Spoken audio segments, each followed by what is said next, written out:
Welcome, travelers. Welcome again. Welcome to the Bible Study Devotional, Flatland BMX Learning Stream, where hopefully we can dive deeper into the mysteries of these, abilities and knowledge and things we can learn to hopefully somehow plant some seeds of faith. I know it sounds weird, but it seems weird because I do these streams in this little garage, right? But I do ride outside, okay?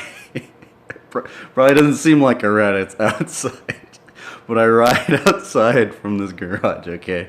The only reason why I'm streaming in the garage is because I don't have the right internet to stream outside. Well, I guess I can stream out front, but I can't go and I think those IRL streamers, they have some sort of somebody's told me that they have some sort of modem. You have to buy this weird modem that looks like a backpack, or you put in a backpack or something. Maybe we might get one in the future, but they're kind of pricey, so I don't know if it's really going to happen. But yeah, so we're going to start, and by the way, you can hopefully traverse the lands on the bicycle. You can see lots of parts of humanity, right? You can even go into a way sketchier parts of town, and if something bad happens or something, you actually have a way to maybe book it out of there, right? But it's really cool. It's cool seeing different parts of humanity. It's very interesting sometimes seeing the paradox of it all, of the poorest of the poor, and then all the way to the point of the maybe not the richest of the rich, but you do see that level as well, right?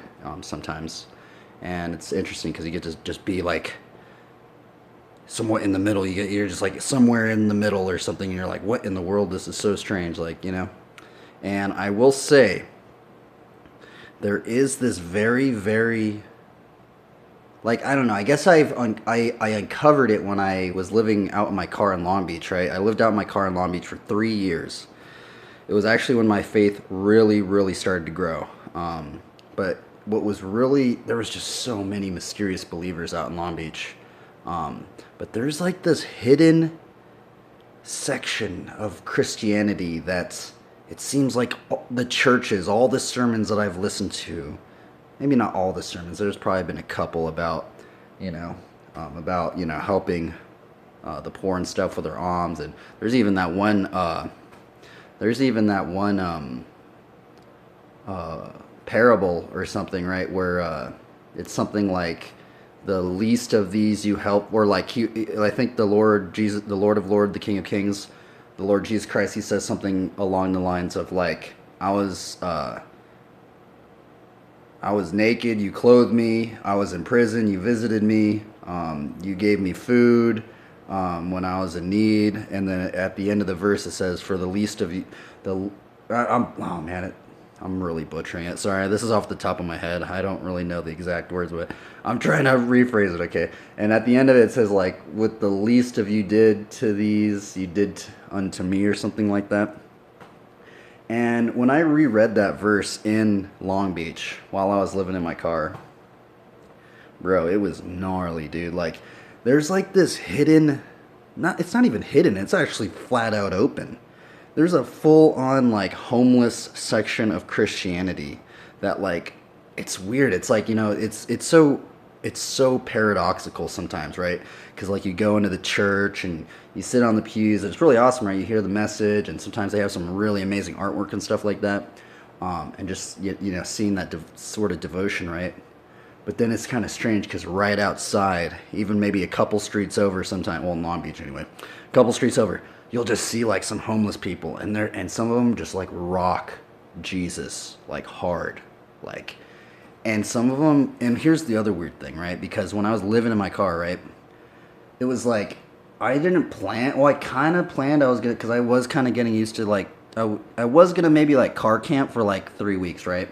And just kind of ride my bike out there. Well, it ended up me being, instead of 3 weeks, it actually ended up me being out there for 3 years, 3.5 years actually. and it was such a. I mean, I guess here's the other thing. I hear a lot of people that go, "Man, the faith is boring. Christianity's boring. All that stuff."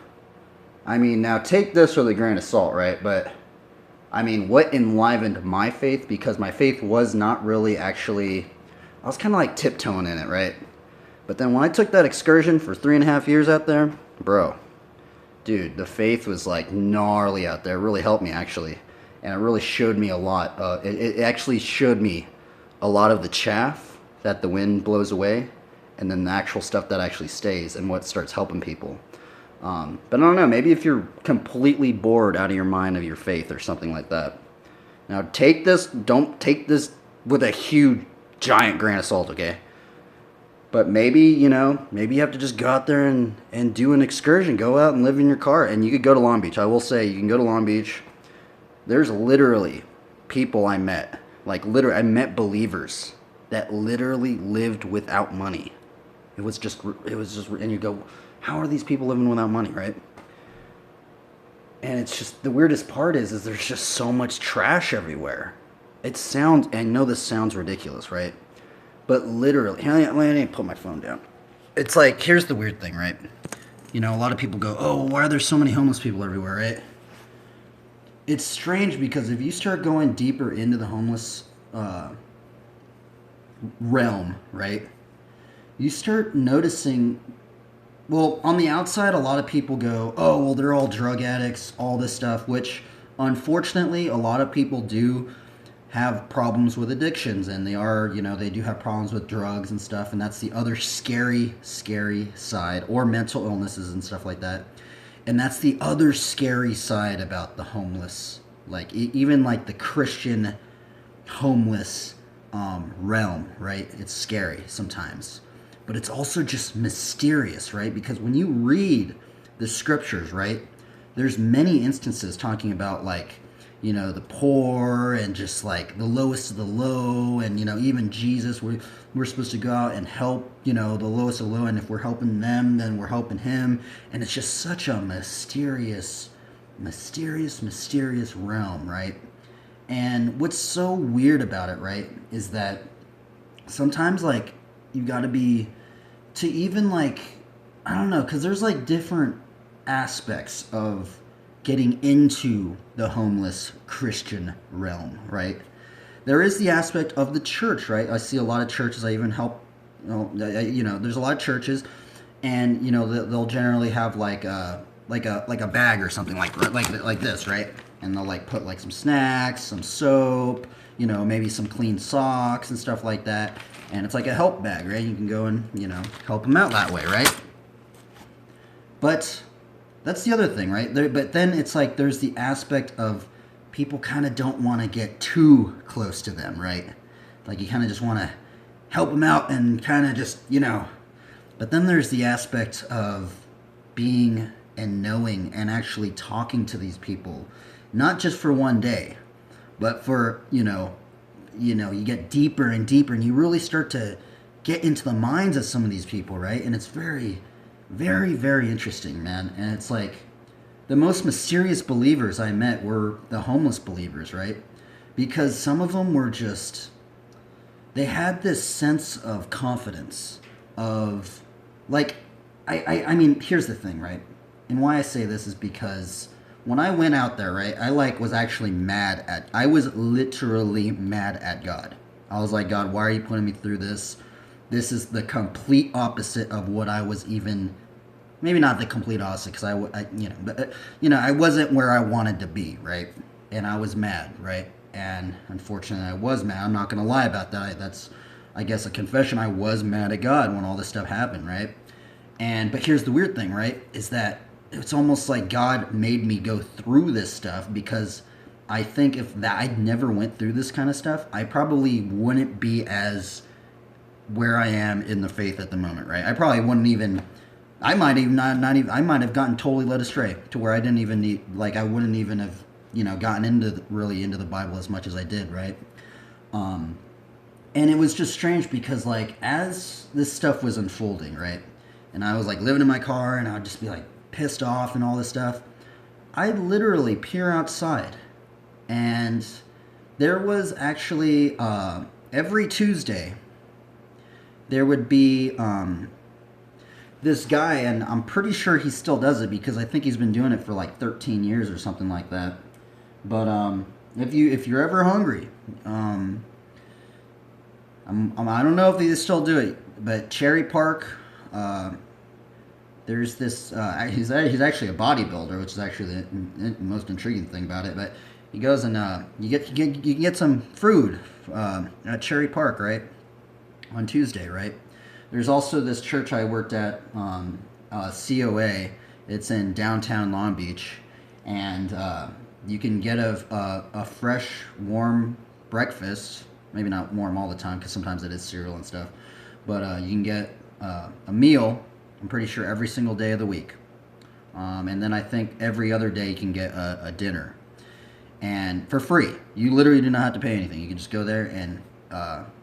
but it is kind of scary. And a lot of people do not want to associate themselves with some of these people. Because, I mean, here's the other thing. Is that when you get into some of these realms of, like, the homeless people and stuff, right?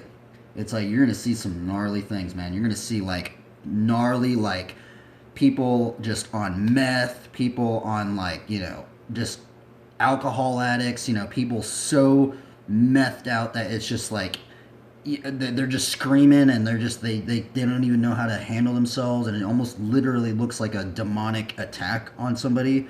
Like, you're going to start seeing that stuff if you get deeper into it. It's kind of scary and actually puts a lot of people off. But also, what's also interesting for me personally is just seeing the people that are within the faith, within the homeless communities, right? And I'm not talking about people that just like profess that they're, oh, you know, I believe in all this. I'm talking about people that literally know the scriptures, right? Maybe not all the scriptures, but they know a lot of it without even looking at anything, without even, this is also what inspired me to just do the streams like that, how I'm doing, right? Because a lot of the talks that I had out in Long Beach with other believers, it was kind of like this. Like, it wasn't like pre-planned, right? It was just kind of like, just keep off the cuff, right? And the weird thing is that I met so many homeless believers that just had so much of the scriptures within them, right? And I would literally be tripped out, like, bro, how do you remember all these scriptures, right? It's crazy. You're not even looking at any. He doesn't even have a phone. It's literally a trip. You're like, what in the world, bro? And, like, I met, like, believers that literally just had the clothes on their back. And I'm out here tripping out, right? So I'm out here pissed off, mad at God. And then imagine seeing that. Imagine seeing somebody that's just pissed off, mad at God, all this stuff. I even have a car, you know, I have some money and stuff like that. And then you see this guy over here. He has just the clothes on his back, doesn't have a phone. He literally doesn't even have a backpack. He doesn't even have any food for the day. And he's just content. Just flat out content. When you experience that, bro, that right there is just such a trip, man. And I experienced many, many believers like that, right? And it's just and it's this weird aspect of, like, I've never really heard it brought up in the church, right? Because it's kind of like and what's weird is it's so blatantly sometimes out there, right? Because, I mean, that's just the odd thing, right? And it's like, it's just so mysterious at times when you firsthand observe something like that. Seeing somebody just so content, right? And it's just like, how can you be content without anything, you know? I think in most people's situations, if you were to plop them into that person's situation without anything, without just the clothes on their back, they'd be flipping out. They'd be going crazy, right? And this guy's just chilling, dude. He's literally, I met people, like, literally, they're just chilling, bro. They're just living. They're totally, imagine living your life totally dependent on what God is going to provide you for that day. How trippy is that? And that's what also tripped me out about the faith, right? Because that's what actually really started making me think. I was like, wait up. Why do I meet all these homeless people that are just content, and yet, and they're believers, right? I never met like any other faiths really for some reason, right? And this is what really tripped me out about a lot of like the psychological thing, because I did have to go to counseling and all this stuff, because I got in trouble with the law and I was on probation, all this stuff. And the thing is that all these like counselors and stuff, they had all these books and stuff, right? that said that they were going to heal me and stuff like that, right? What's the weird thing is like all that stuff just went down the drain, bro. And what was left was the word, right? It sounds ridiculous, right? And it really just solidified that when I met these other believers, and I'm just like, man, it's like it's so strange. And sometimes what was weird about Long Beach, man, in terms of like the faith, was that I reread the Bible out in Long Beach, right? I actually read the Life Application Bible out in Long Beach, and it was almost like while living in my car, right, reading the Life Application Bible and stuff, and it's just so. And I found it on the street. That was the other weird thing. I not only read it in Barnes and Noble, but I actually did find one out on the street. It was just odd, and it was just so weird that like it almost felt like. Now take this with a grain of salt. It almost felt like some of these stories in the scriptures, like literally just sprung out of the page and literally was just right there in front of you in reality. And it was just like such a like, oh, I don't know. It's like I don't really get that too much as of late because, I did have to move back because of the plague and stuff, right? I'm not in that state. I'm not in Long Beach at the moment, but yeah, it was just it was such an interesting time, and it was really, that's what really pivoted me into getting deeper in the faith. It's just meeting these other believers. And here's the other thing: is I not only did meet believers that literally just had the clothes on their back. There were some believers that said that they literally gave up everything and just followed Christ, which is really really nice. I mean, imagine hearing some of these. I mean, imagine just having that much devotion. How gnarly is that to think about, right? Just giving up everything and you fully, like no hold bar, you're having to rely on God's provision every single day. That is I feel like that is a whole nother level of faith, right? Because, and I'm not talking about you have like money stored up and you're kind of like living off that. And I'm talking about you do not have anything. You have the clothes on your back and you're really relying on God every single day. Seeing believers like that, I was like, bro, that is gnarly, dude. And they're full on confident, and they're just like, and they're living and just happy, and I'm just like, whoa, dude, this is like, it's actually like scary. It's so gnarly, and it's weird when you've met many believers like that, but then you don't meet other. I've never met a Satanist I literally have never met a Satanist that was like, oh yeah, I gave up everything and now I'm just getting provided for and stuff like that. It's just weird. I never met one person out there that was like that, right? And maybe it has something to do with like the churches. Maybe it has something to do with like, the help that you can get from, from the faith, right? From other believers. But it's just, it's odd to me. And it's just, and what I really loved about LA, right, is just the aspect of you get to see the dichotomy and the paradox of the rich and the poor, right? Like take for example, I saw like firsthand, like I saw like homeless people on the street, having a shopping cart, and that's everything that they have in that shopping cart. And then you see a freaking Ferrari, right? And someone cuts this Ferrari off, and they're just pissed, right? You're just like, and then you see the homeless guy, and they're just like living. You're like, what in the world? And then also the others, and then it's like the other aspect is you'll see like, this crazy couple $1 million, I don't know, bunch of $1 million home on the beachfront, right? And then you'll see homeless people just living in a tent. It's almost like, it's just like, when you see that, you're like, what in the world, bro? This is such...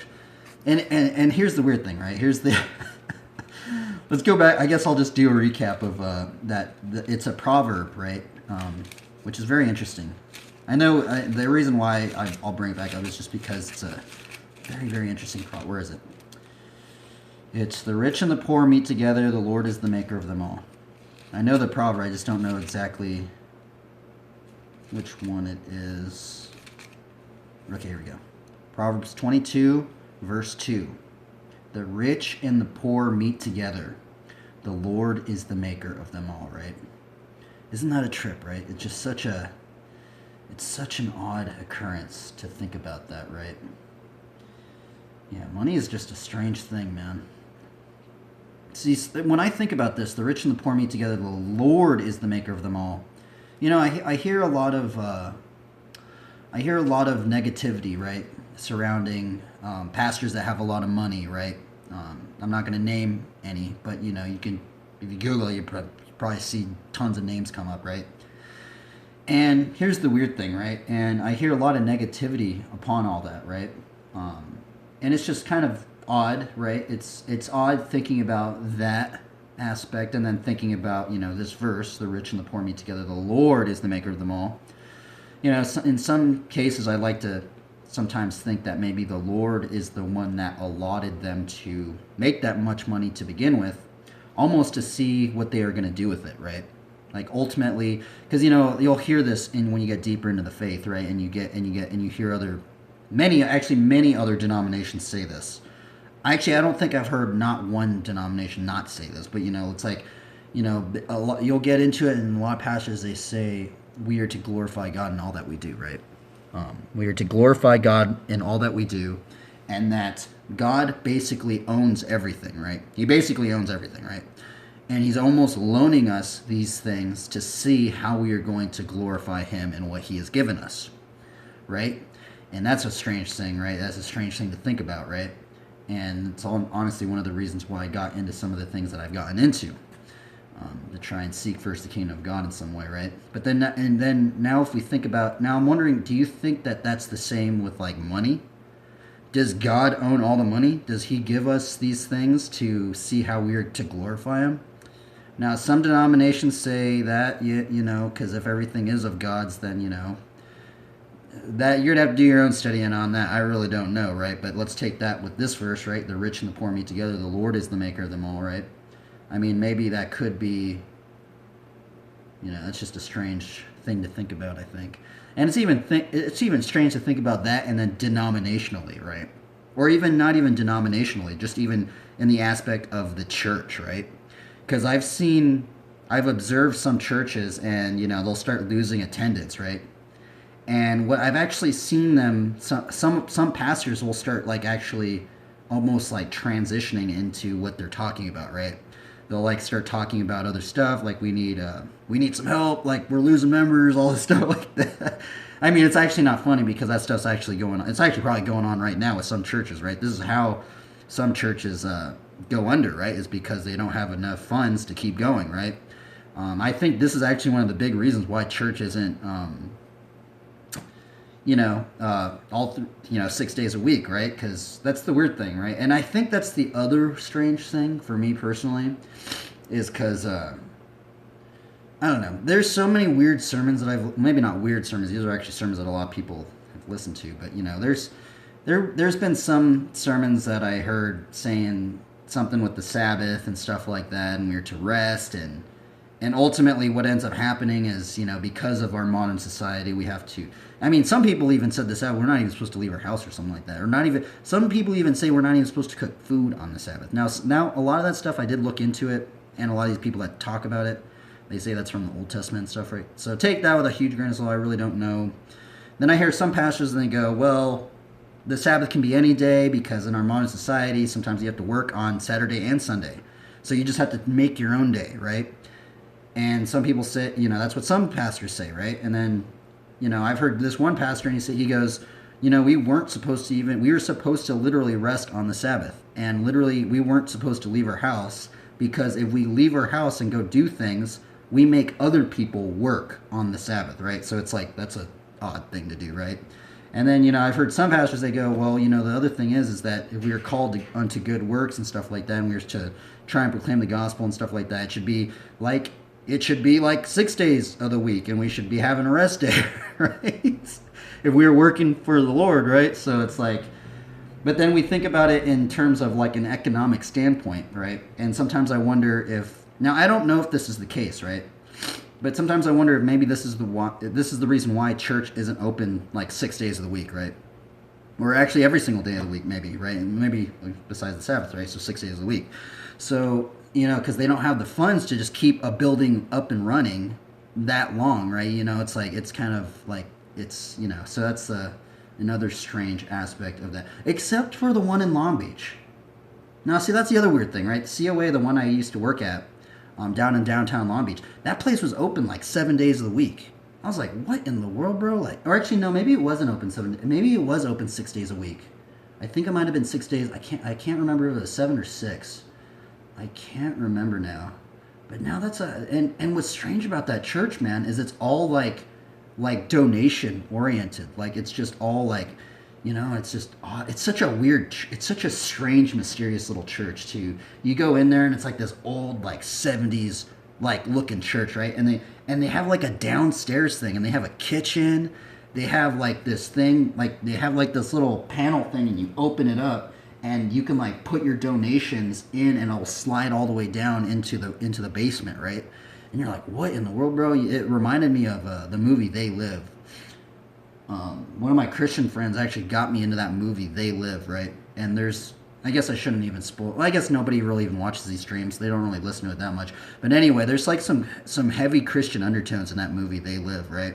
And one of the big ones is like the church, right? And it literally reminded me of that. It honestly, like when I was out there, it kind of reminded me of They Live, because there's like homeless people, and then there's like the church, and then you're like, what in the world? What's going on here? And that's like, it's just mysterious, bro. It is like, it's very mysterious. So yeah, I don't know. So by the way, take all my words with a grain of salt. So but there's one thing. There's like a strange scene of like the homeless Christian. There's like a whole nother sect of like Christianity, of like homeless Christianity, right? And it's and I forgot, this is what why we were talking about it, right? Because people were going, well, how are these people living without money? I think that's something that I didn't answer, right? How are these homeless people out here living without money? You cannot live in America without money, right? You know what's weird? That's what some people say, right? I've literally met people that lived without money. It's like, it's absurd to me, actually. Now that you're thinking about it again. And here's the thing, is it sounds unruly, and it sounds completely paradoxical, but it's because of the trash that people throw away. It's because of the trash of our society that we can have people that live without means of money. Because here's the thing, right? In some aspects of our society, we, say you have an influx of like money, right? And say it's almost like, it's actually in the Life Application Bible. It's actually in the Life Application Bible. I don't know where it is. If you guys remember, you could please tell me. But there's this part of the Life Application Bible, right? And it says something like, there was 2 children, right? There's 2 children. One had nothing, right? And we're going to give them gifts, right? We're going to give them gifts. And the other child has everything, right? Now you have a blue little toy car, right? And you give the kid with everything this blue little toy car, right? Now I'm paraphrasing this. I don't know exactly. It's something like this. It's something somewhere in the commentary in the Life Application Bible. And you give that one kid with everything this little blue toy car that was your gift to them, and he goes, you know what? I don't like this blue toy car. I wanted a red one. I wanted a different one, right? And he throws the car, right? And he doesn't even want it. And you're like, what the? You're like, dude, I just gave that was my gift to you. You don't even you're gonna appreciate it. And he just throws it to the side, right? And then you give that same blue toy car to that kid with nothing, and he's like, bro, oh my god. I mean, maybe not bro, because he's a little kid, but he's going to be like, oh man, he's going to be all happy, right? Because he got it, right? Now, I think the Life Application Bible puts something in the context of that scenario, but within our modern society, right? So now imagine our modern society. Now imagine those two little kids, but now imagine them 30 years older. They're 35 now or something, right? So imagine that, right? Now imagine like you get some food or something, right? And you're like, oh, well, I ordered this burrito, and you know what? I wanted black beans instead of pinto beans. I do not like this burrito. This is disgusting. I'm throwing it out. Right? This happens every single day. Imagine how many times this has happened. That same scenario, maybe not with the burrito, but the thing that you didn't get what you liked. You didn't get exactly what you wanted. It tasted different. You didn't like it. I understand if you might have allergic reactions or something, right? But sometimes people just don't like what they get, right? And they just throw it out, right? And they're just like, no, this is disgusting. Ugh, I'm so used to what I want. No, I don't want this. They throw it out, right? Imagine how many times that has just happened right now. I bet that maybe not at this very moment, but I'm pretty sure in the span of 5 hours it's happened at least once right now somewhere within the cities. All the cities, right? Now imagine all that. Imagine all that food, all that energy that got put into making all that stuff just gets thrown out, right? And this is the aspect of why we have so many.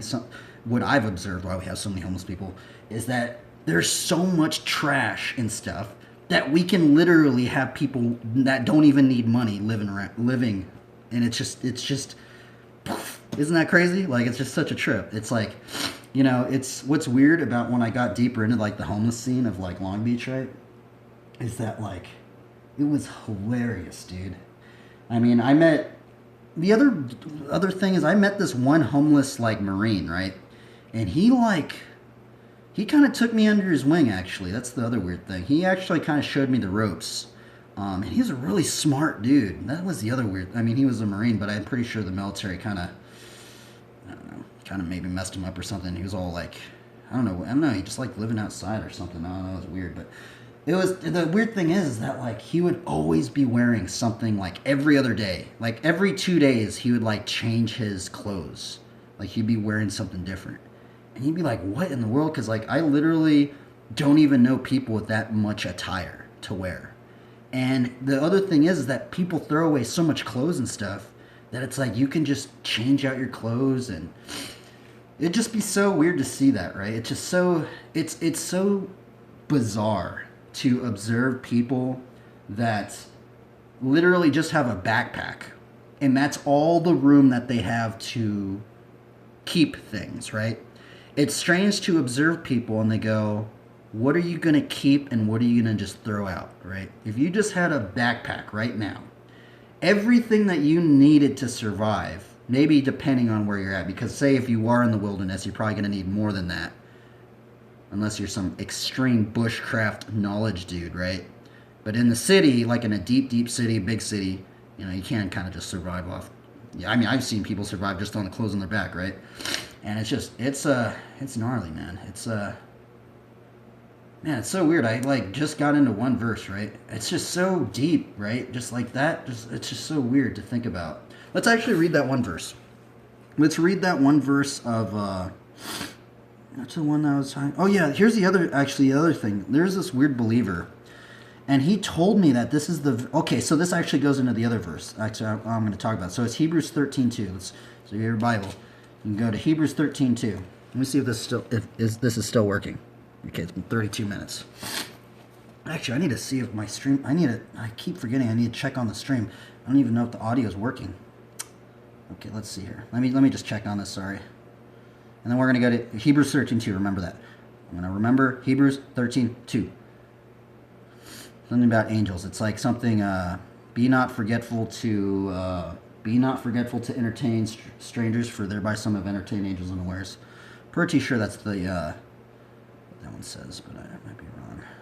But there is this believer, and he brought that verse up. Okay, yeah. So there was this believer I met in Long Beach. And I think we talked about the very verses that I brought up in the beginning, right? Something about like the lowest of the low, you're helping them, you're helping Christ or something like that. Like something like that, right? But it's Hebrews 13:2. It says, do not neglect to show hospitality to strangers, for thereby some have entertained angels unawares, right? Now see, that is a strange thing, right? And in the KJV, it actually says, do not neglect to entertain strangers. Let's just read the KJV version because I actually forgot it. Hebrews 13:2 KJV.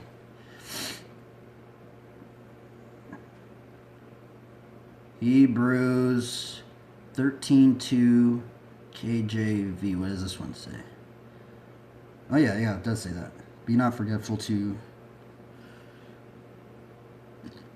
Be not forgetful to entertain strangers, for thereby some. Okay, yeah. So some have entertained angels unawares.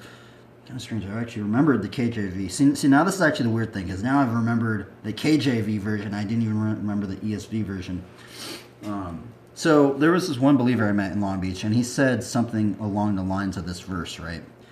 He even said, now, I haven't really read this anywhere. Well, I guess have, but he kind of put it in such a different context that I didn't really think about. What he told me is that sometimes, like, God puts out these angels.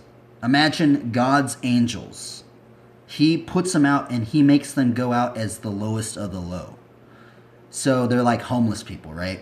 To somehow test humanity. Imagine, imagine, get this. This would just be, now, I don't know if this has happened, so take this with a grain of salt, but sometimes I like to think about in terms of a visual aspect of like an illustration or something, is that imagine if one of God's angels went out as a homeless person and went in front of one of these churches where people are very well fed, they have a lot of things, all these things, and literally, if you think the Lord of Lords, the King of Kings, one of his angels, maybe not even one, maybe a bunch of them or something, right?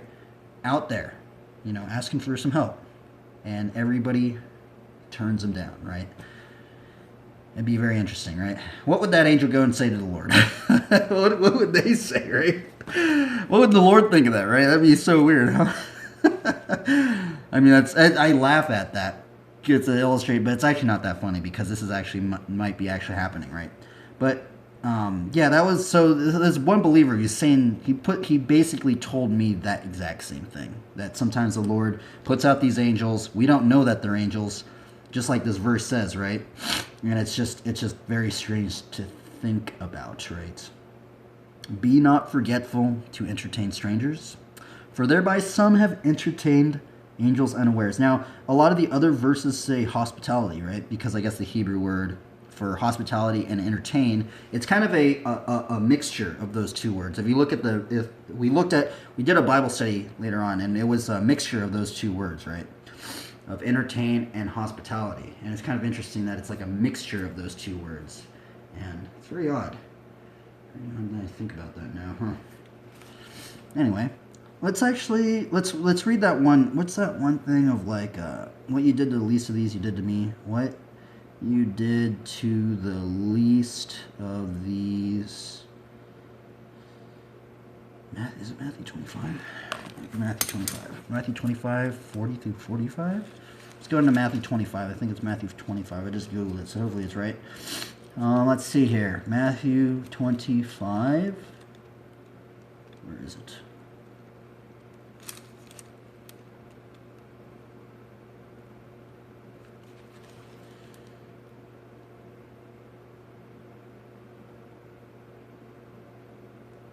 Where is it? The king will reply 25. Okay. Okay, here we go. Okay, so I think this is another. I haven't read this verse in a while. Let me try and find it. Okay, let's just start from this one. When the Son of Man comes in his glory and all the angels. Let's underline that actually. All his angels. That's maybe why that guy says that. I'm underlining the word angels right there. Okay, let's continue. When the Son of Man comes in his glory and all the angels with him, then he will sit on his glorious throne. Before him will be gathered all the nations, and he will separate people one from another as a shepherd separates the sheep from the goats. Right, and here's actually the other thing, right? The goats. Here, this is actually. Not darn it! I did the wrong thing. Oh, here we go. Okay, with the goats, right? I think this is maybe one of the reasons why there is the sign of the Baphomet, right? The Baphomet is the goat-looking dude that everybody thinks is Satan or something, and he has breasts and stuff like that.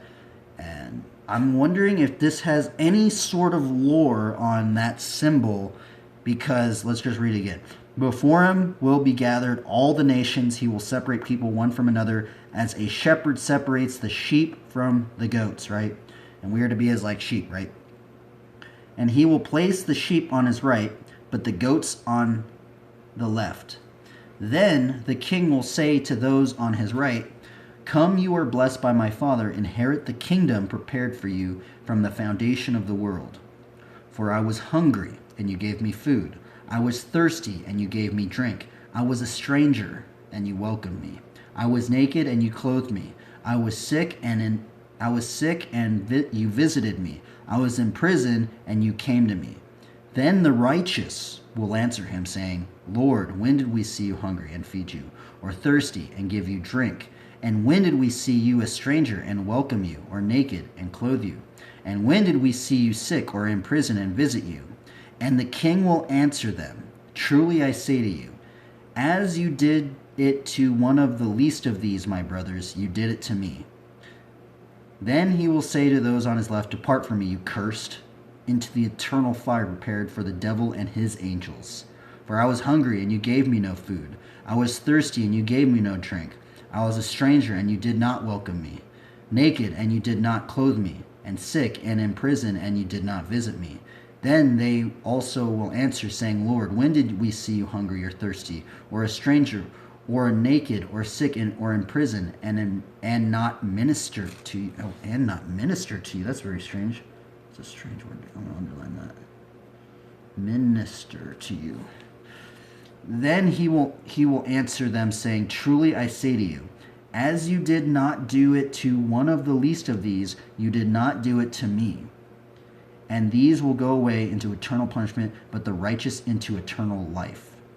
Do you think, when I read this, right, it sounds like a strange, like, just bizarre, like, test of God, right? A test of the Lord and his angels. And what's strange, right? I underlined angels right there. So this is actually what that guy was talking about to me, right? This is the very verse he brought up, Hebrews 13:2, right? And what's weird is I've like tried to, I haven't really heard many pastors bring this up, right? And I guess it's kind of strange because sometimes it is a little weird talking about homeless people and stuff like that, right? Because there is and what's weird is like there's like that whole stigma of the whole thing of like, oh, well, they're homeless, they're just drug addicts, they're just crazy, they have mental problems.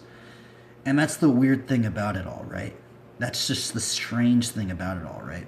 But then the strange thing about it all is that it says, when the Son of Man comes in his glory and all his angels with him. And then we go into Hebrews 13:2, right? About be not forgetful to entertain angels, for thereby some have entertained angels unawares, right? It's just like, what in the world, bro? It's like, yeah, it's just strange. And it's just strange thinking about, like, it's just even strange thinking about you entertaining an angel, maybe you even helping an angel from the Lord, right? It just trips me out, right? Imagine you helping an angel and you don't even know it, bro. And what if like that angel were to like maybe guide you into something or maybe answer a prayer or something like that, right? Because now I say that, now people are gonna go, well, why do you say an angel might answer a prayer or something like that? Well, we did a Bible study a couple months ago on how prayers sometimes get answered. And the Bible study, now take this with a grain of salt, I don't know if it's completely correct, but some of the Bible study says that sometimes God uses other believers to answer prayers and to also guide us. But also what some of the Bible commentaries mentioned was that sometimes your prayers get answered by angels. And they brought up Daniel, right? Because Daniel prayed and prayed and prayed, and then the two angels, I think it was Gabriel and Michael, actually came up to Daniel and they helped him out, right? They gave him answers and stuff like that because they're like messengers and stuff like. And then it's just like sometimes I wonder, do you think that, like, imagine that, man? Imagine even just thinking about what if, like, you know, it's just so strange thinking that an angel could maybe even potentially, I'm not saying they do, but potentially help to answer one of your prayers or help to guide you along the path where God wants you to go or something like that, right? I don't know, right? So take that all with a grain of salt. You can do your own due diligence and read up the commentaries as well. But hopefully I can relay it in maybe a new combo with all the other combos we did today, right? And what's weird is I have talked about this stuff previously many times, right? But today it's just like combo, and then there's like different combos today. Well, maybe actually, to be honest, I don't even think I really went into any new combos today. I just maybe put it into a new, maybe, you know, here's the thing is maybe this is maybe into a new like smooth, you know, kind of going throughout it in a different order, right? So yeah, I guess that was the Bible study today. I guess we're not even going to look in the commentary. It's already been kind of long. Holy moly, it's already been 44 minutes. Holy Toledo. Oh man. Anyway, I guess that was the Bible study today. Yeah. So strange times, man. Strange times. And you know where all this started from? Is because of the bike. Just seeing parts of humanity, man. That's the other weird thing, man. I honestly feel like if I didn't have the bike in Long Beach, I probably wouldn't have seen as much of humanity as I did.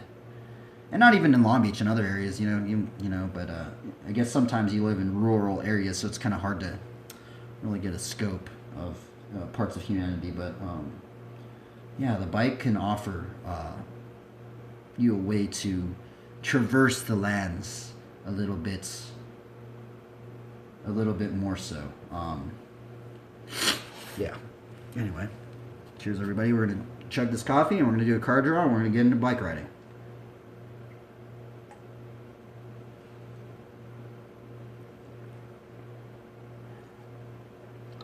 Okay, let's do this. Yeah, and that verse we read of Matthew 25, that one also trips me out because, like, it even says him, the Lord of Lords, the King of Kings. So potentially, imagine that. Imagine you even helping the Lord of Lords and King of Kings, you not even knowing it's him. Sometimes I think that the Lord is, well, maybe depending on what section you think we are in his coming, but it does mention that, he will come as a thief in the night, right? So, you take that as you will. But I think that would be very interesting, right? Just how crazy would that? Yeah, even just thinking about it, just like, man, just trips me out. Imagine you just helping the Lord of Lords and the King of Kings, and you not even know it.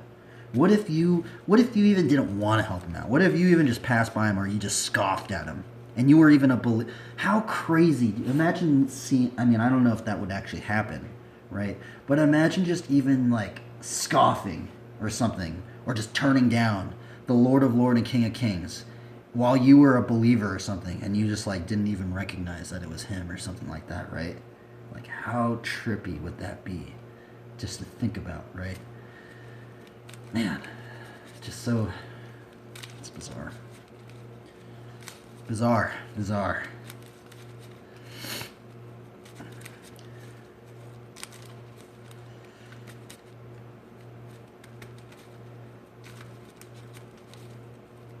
Man, these Bible studies are strange, dude.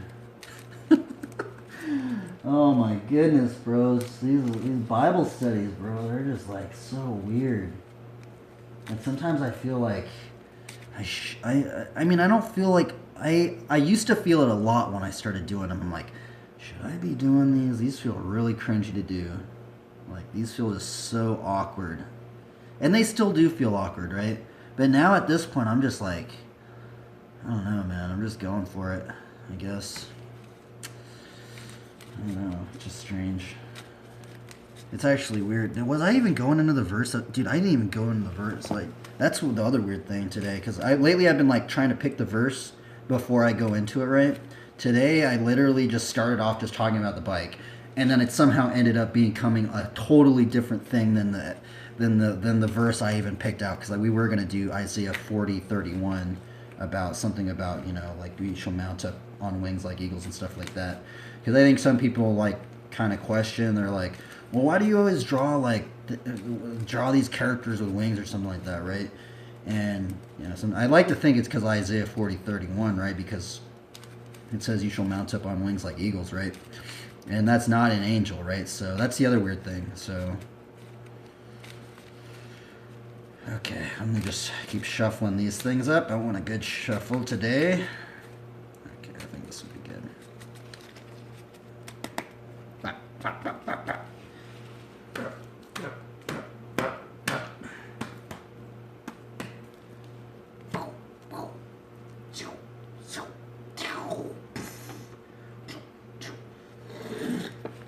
Okay, let's do the card draw of the day. Let me put this on my answer.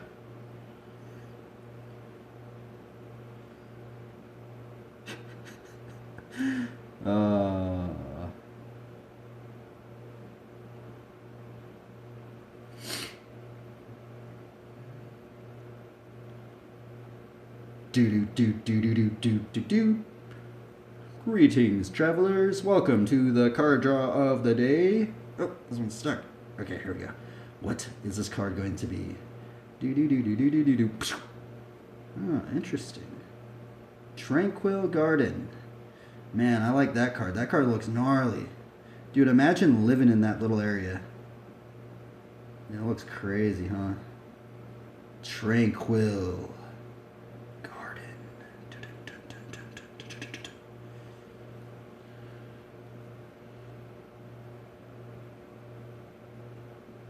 Okay. Did that one. Another cool card.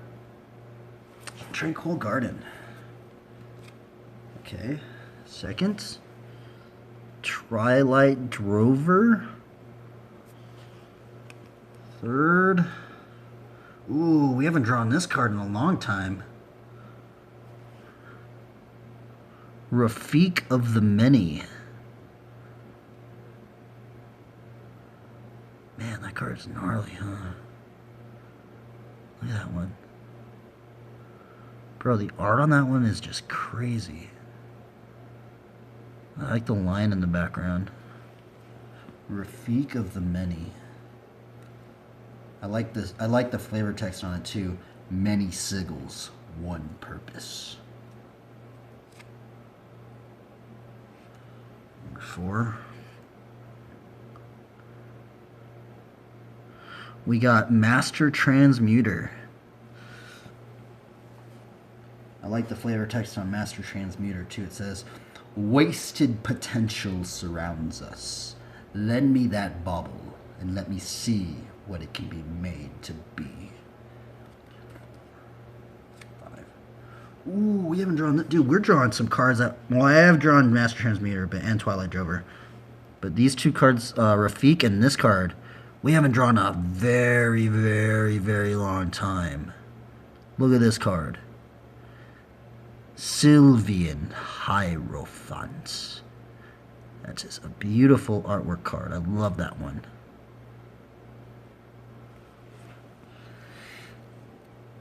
2, 3, 4, 5. Oh, interesting. We haven't drawn this one. We haven't drawn this one in a while too. Silver Knight. Look at that dude. That dude looks gnarly, huh? Look at his shield. It looks like enchanted with like an aura or something, huh? This is the flavor text on Silver Knight. Hammer out your doubts as you forge your weapon. To slay a dragon, your resolve must be stronger than your steel. Oh, you know what, dude? This one reminds me of the Bible study that I forgot that I was going to try and do. It was going to be the one with the metal, right? We're taking out the dross of the metal and God purifying us. Let's see if I can remember it tomorrow, right? Maybe we'll do it tomorrow. 2, 3, 4. Okay, 7. Ooh. I haven't drawn this in a while either. Which one's this one? Angel of Glory's Rise. Man, look at that card. That artwork's cool, huh? It's gnarly. Okay, 1, 2, 3, 4, 5. Okay, last card. Oh wow, 2 angels at the... Oh my goodness, bro, this is so crazy. We drew 2 angels at the end, dude, and we were just talking about angels today. I know it sounds ridiculous, but... Sublime Archangel.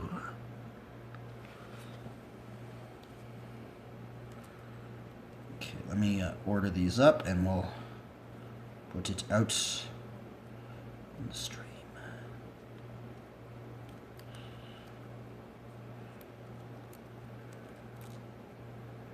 I'm just trying to order this. Boom, boom, boom, boom. This one's... Put this one a little bit further over there. Okay, there we go.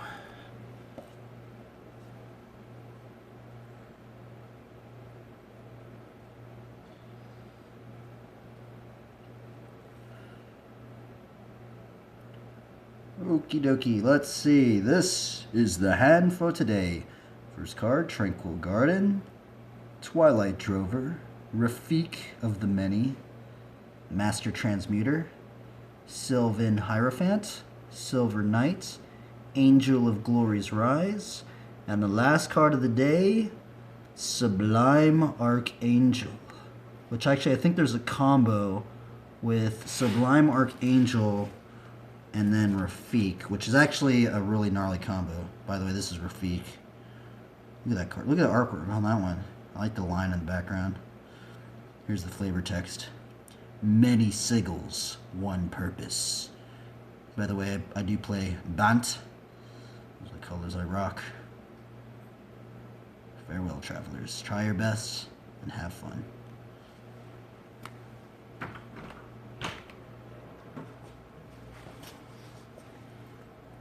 Let's see here.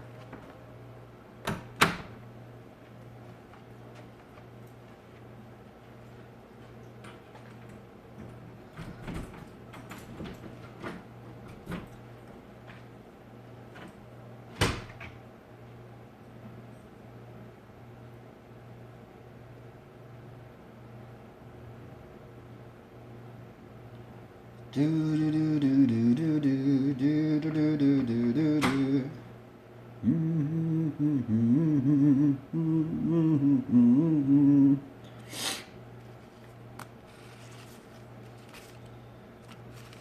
Okay.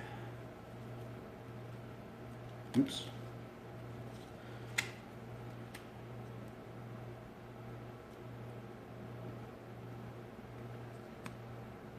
Do do do do do do do do do do do do do do do.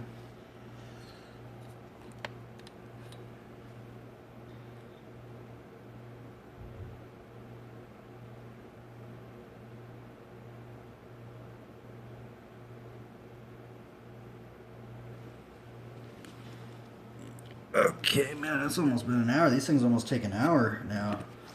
It's crazy. These things used to only take 20 minutes.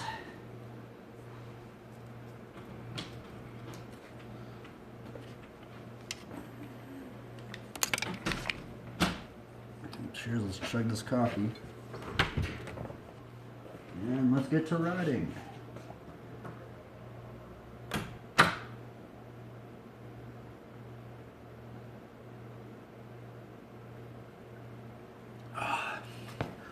Okay, let's go. Yeah, let's put some music on. It's cold today. I think it's not that cold. I think it's a little cold.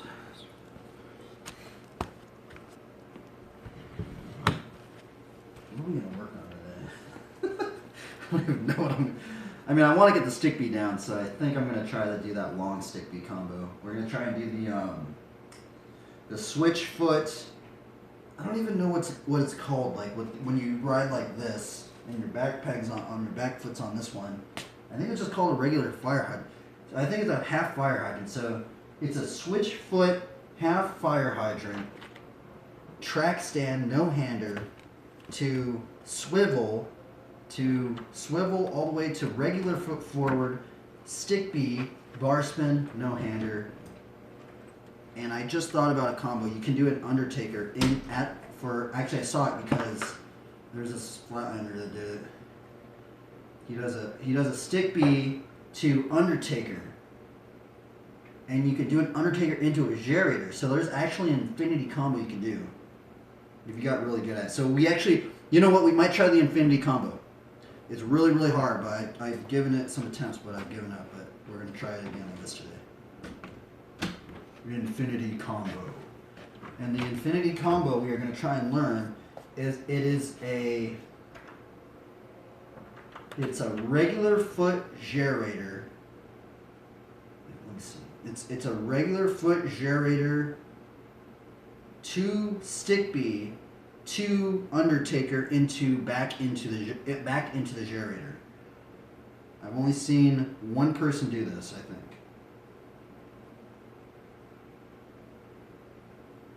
I kind of want to watch some like rock climbing stuff. Where's that one dude? That's okay. Actually, that actually might be something I need to watch, is the rock climbing stuff.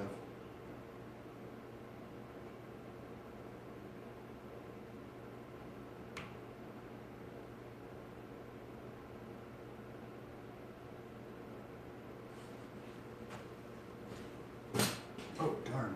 Did I just break something?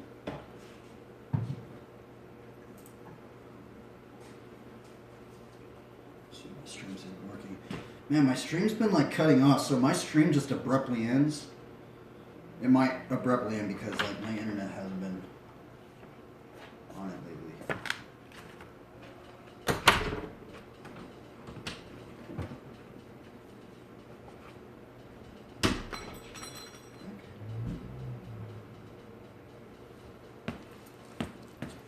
What's this up?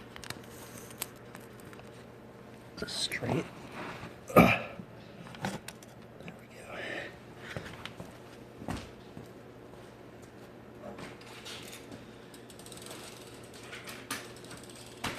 Back on these gift things, I see. Huh.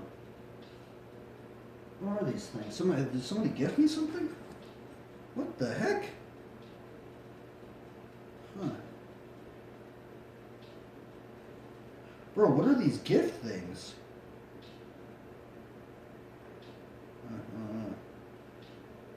Who knows?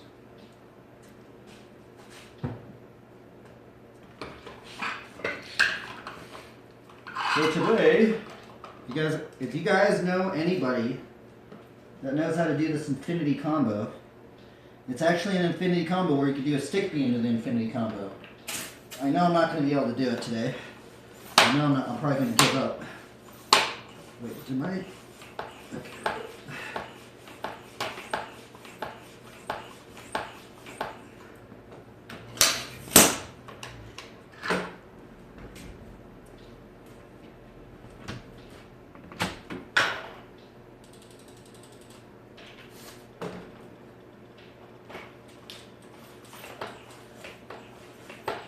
That's weird. I barely even lost any PSI on that one.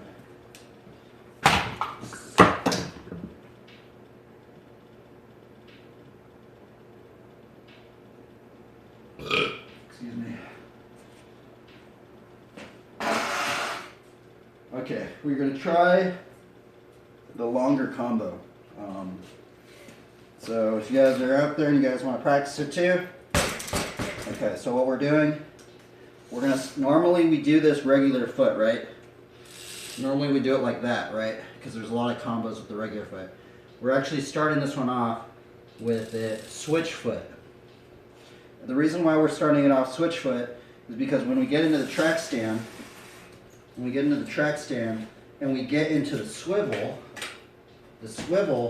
since I'm using a cassette, if you didn't have a cassette, you could just do it regularly with a free coaster. You probably would be able to do it regular foot instead of switch foot. But the reason why we're doing it switch is because when we do the swivel like this, we're going for half crank. And see how we do the swivel and my cranks are moving? So we're going to wait right here. Boom, right there. And then we're going to get into the stick beat, right? So if you're out there, it'd be cool to see if anybody can land it.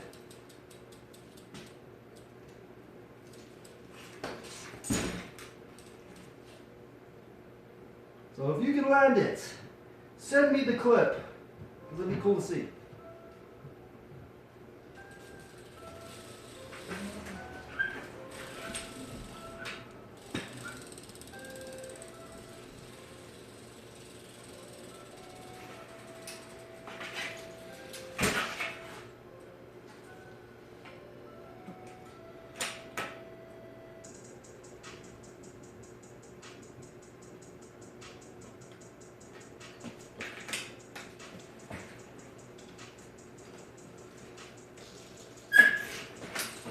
Oh, I almost did it first tee.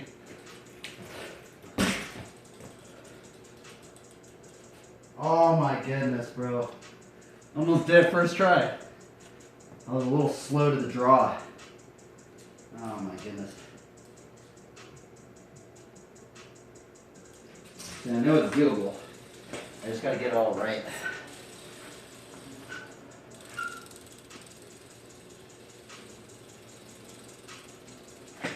Oh, darn it.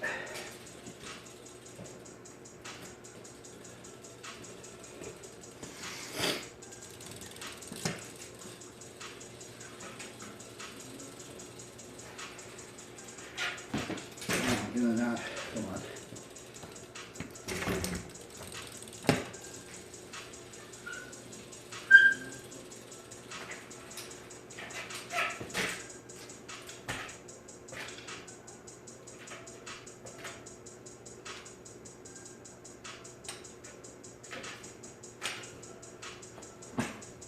Oh, are you kidding me? I don't know how I almost just did it first tee and I can't even do it now. Come on.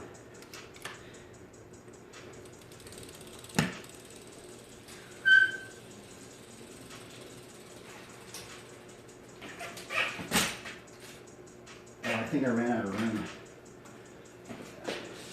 That's the other thing. I gotta make sure I have enough room to do the swivel because I'm gonna run in the wall right there.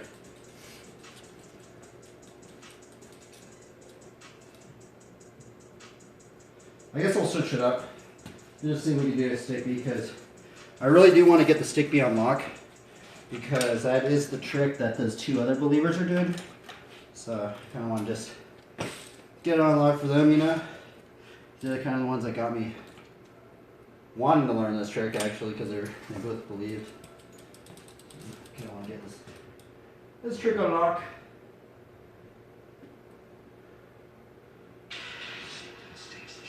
4, 3, 2, 1. Come on.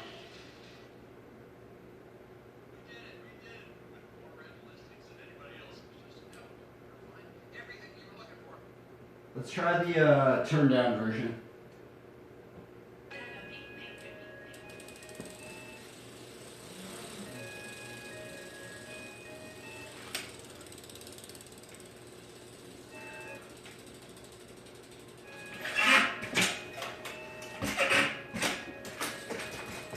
Ah!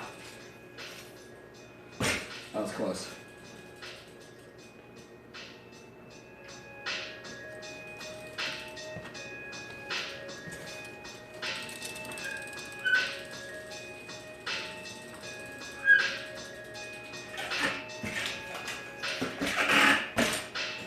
Come on.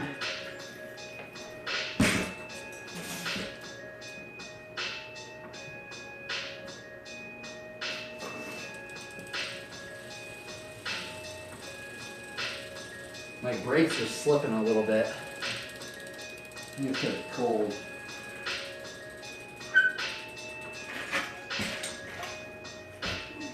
Nope, come on. I actually haven't landed one of these in a long time.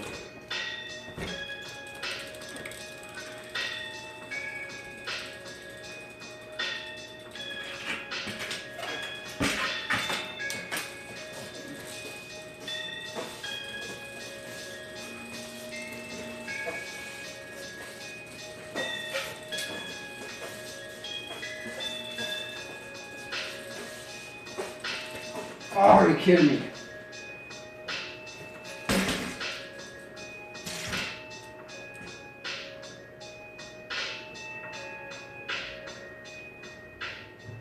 I messed up my hair. I kind of messed up my just a little bit.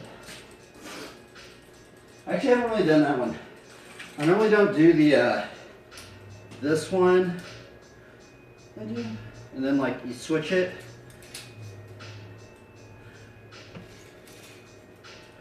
It's like the half bar.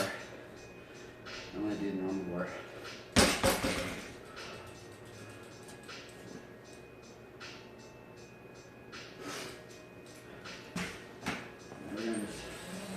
We're gonna just mess around. Let's see if we can do a quad whip. Today the quad whip day.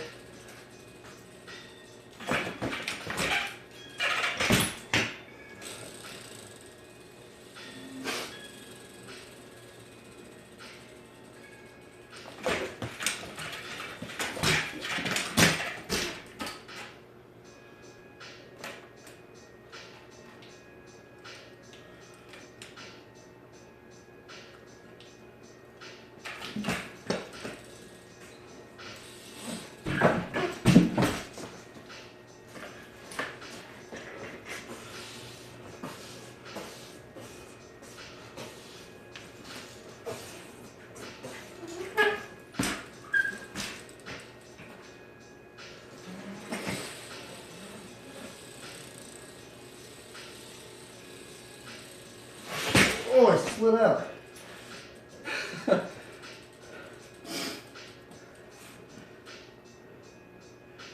Alright. I guess I kind of like that. I don't know. Is that cool at all? I guess I'll use a string marker just in case I don't land anything else today.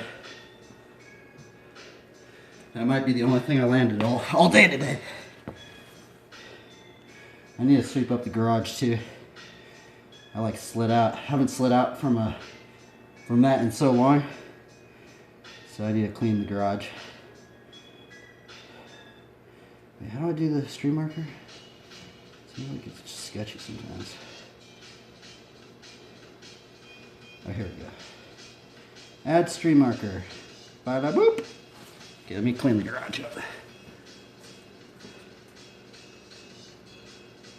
That's another thing you should do. You should always try to sweep up. I always forget. That would really mess my combo up right there. I probably would have landed it if there wasn't dust on the garage.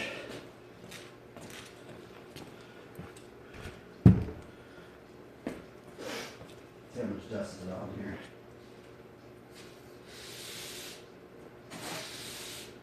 Oh, there's a bunch of dust. Oh my goodness.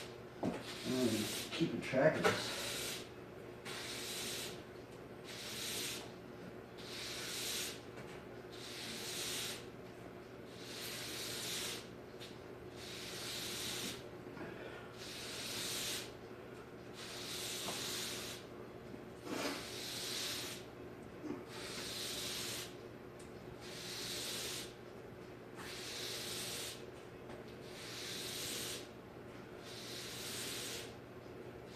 Bro, I think all this dust is from my tire. It's just scuff dust, dude. That's when you know you do a lot of scuffs, man. Look at all that. It literally is just, I think, tire particles. Maybe it is just dust, but I think it's scuff particles.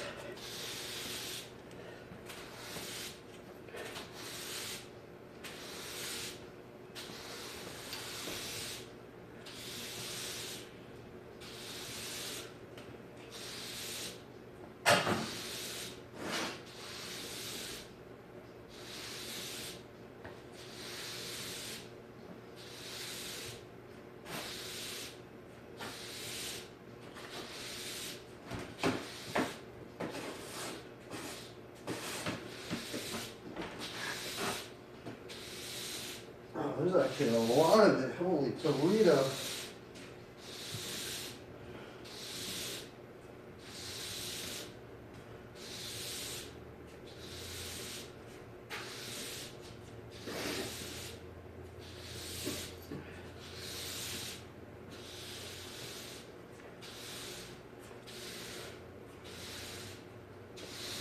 Look at this mound, dude. This is like the biggest mountain of dust particles I've ever...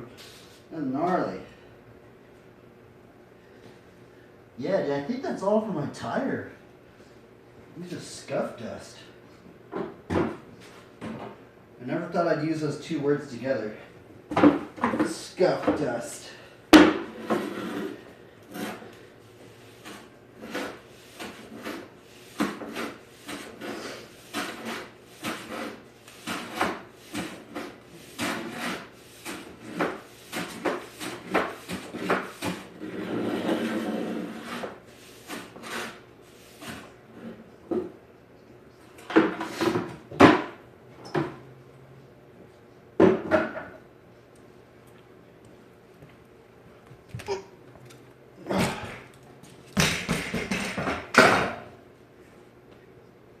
It's all clean now.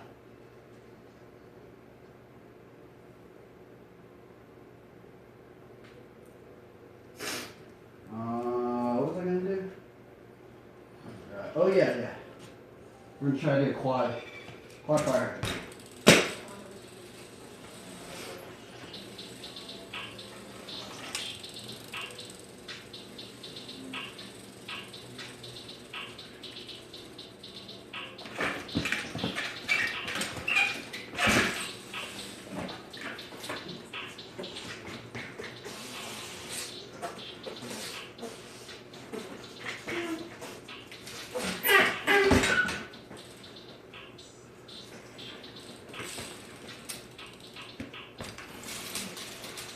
Oh, I've actually never landed that combo I just did.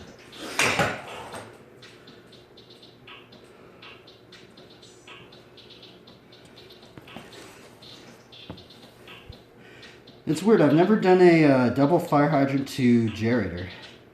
Normally I don't get the momentum to go backwards. That's what's weird about that one.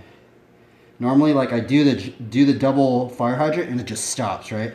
But for some reason my momentum kept going backwards. So that's actually, sounds strange, but that was actually a PR right there. That was a personal record, even though it doesn't seem like it. That was actually a PR for me because I've never done a double fire hydrant to gyrator. I've done a double foot jam to gyrator, but not a double fire hydrant.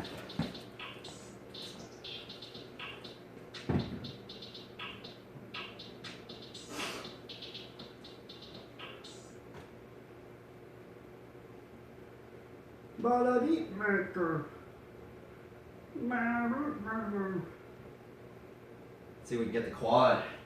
That's what I'm going for. I'm not gonna grind for the quad, but I can I'm feeling it out. I kind of feel like I might be able to do it today.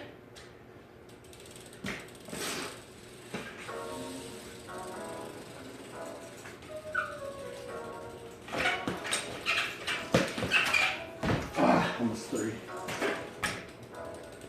We need one more.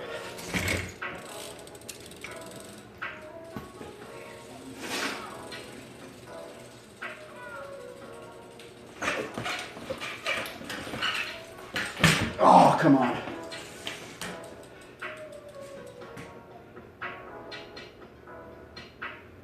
Rob on it. See, that's what happens. I literally messed up 1 little millisecond.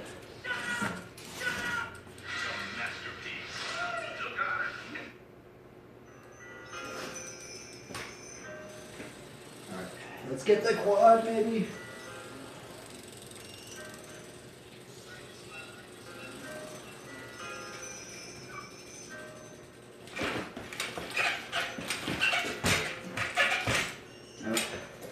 I'm feeling it though. It feels way easier than the other day.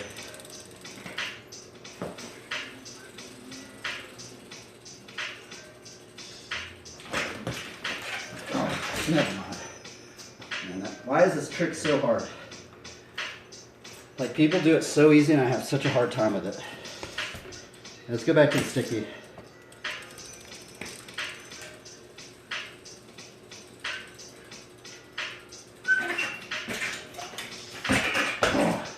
Jug got caught.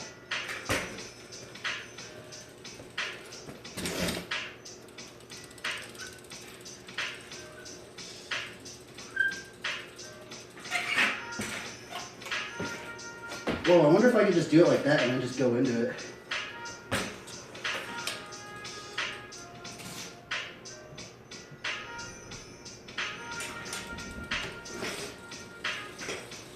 Alright, let's go into hang 5 stuff. Let's do a hang 5 backwards, hang 5, hang 10, no hander.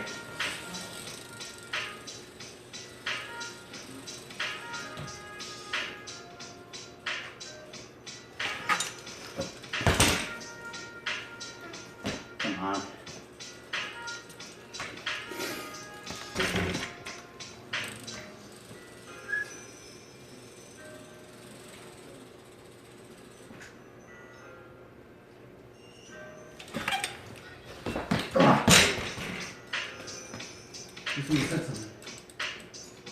Howdy, friends.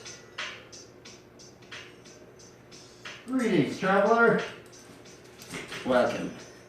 Welcome to the Bible Study Devotional Flatland BMX Learning Stream. I wish there was more people streaming BMX or something. That's the weird thing. More people stream other things than they do even bike riding. I'm like, what in the world, man? Where are all the Flatlanders at? Where are you guys at? I know you guys have your own, like, I see a bunch of you guys that you guys have your own little spot. Where are you guys at, man?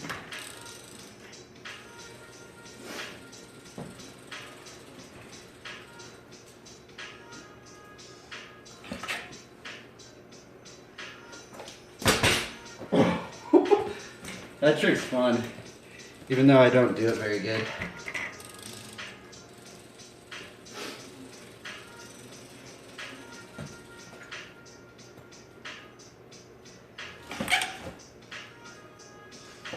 Ah, come on, man.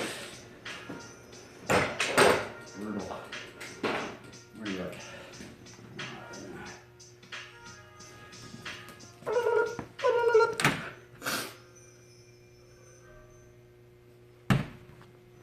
Dude, there's some people that can do this trick I'm trying, and they hold it for like 3 of these garage lengths. They're just like, oh, oh. I can't even do it for 2 feet.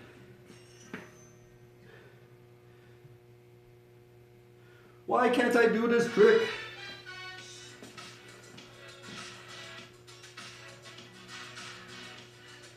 Oh, we just gotta be patient, right? I've already landed a bunch of them. It's just I haven't landed like good, you know? It's always like a hot potato, no hander.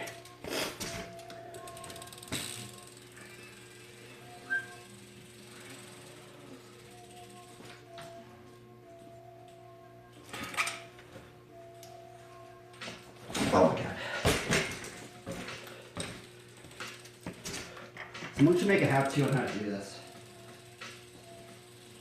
If you're out there, please make a how-to on how to do it.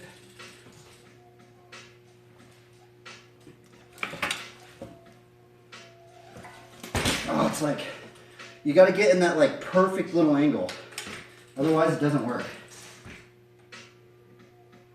X ride for a follow? What's X ride for a follow? You mean X up ride? Wait a minute, let's see here. Are you talking about this?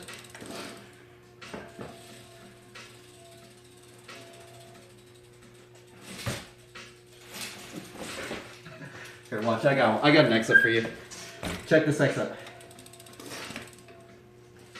Let's see if I can do it. I haven't done it. I was trying to actually last week.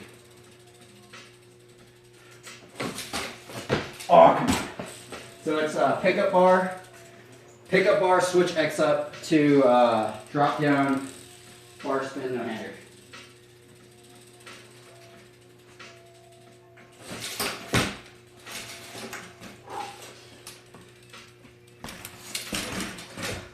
That was kind of it.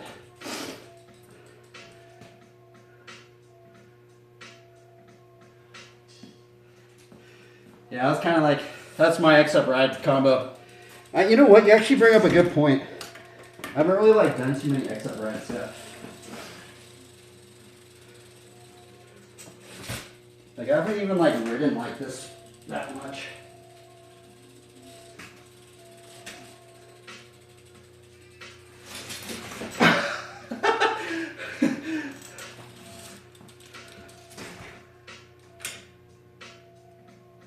It's crazy when people do like X up ride, like grinds, right? Like X up grinds are gnarly. Like I can't even imagine doing an X up grind down a rail.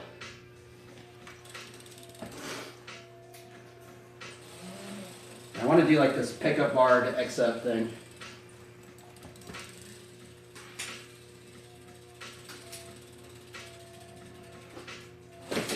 Oh, come on. I'm bad at bar spins, by the way. I'm bad at bar spins. I can't even hot bar.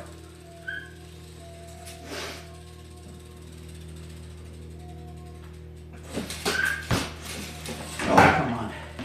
That was close.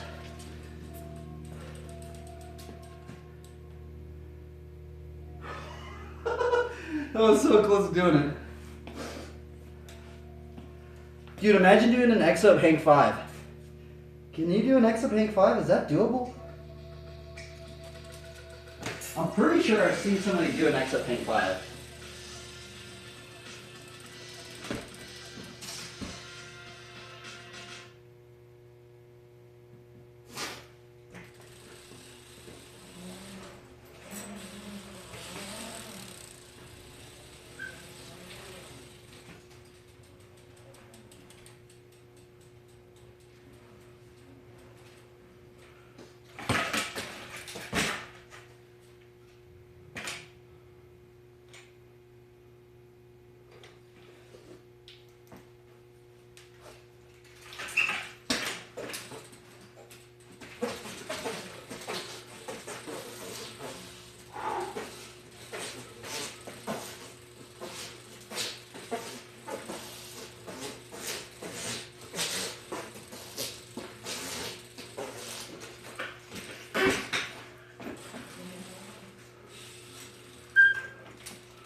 Ah!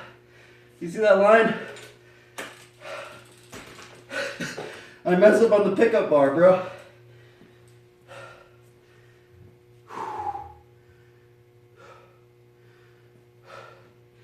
don't even think I've ever landed that line before. Bro, I'm starting to land my stick bees. I'm stoked. 540 tap used to be crazy too. You know, 540 tap was always a hard trick for me. Just 540s on quarters are really, really hard. I mean, I could do a 540 tap like on a wedge and stuff, right? On a bank. But you tell me to do that on a quarter pipe? Bro. 540s on quarter pipes are so weird. I always feel like I'm going to loop out every time I do like a 540.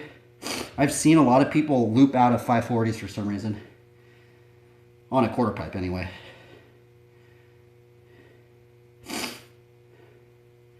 That stream marker. Dude, you just saw me land a combo. I don't think I've ever landed that combo, honestly.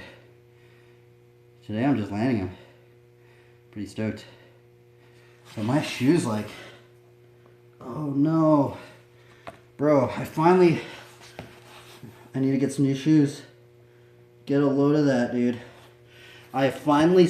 Look at that. I have finally scuffed all the way down to the sole. I've never done this on a shoe before. Holy moly, bro. Right here. Normally my shoes fall apart before I can get to the sole. Because if you can hear it. When I did that stick beat, you could hear that. That was that sound.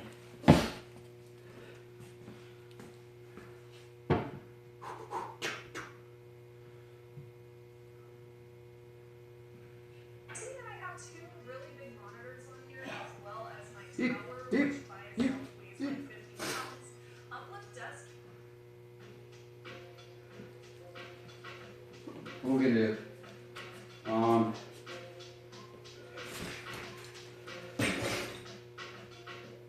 Let's do a decade combo. Let's do decade track stand, Jerry Fakey decade.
Oh, are you kidding me, bro?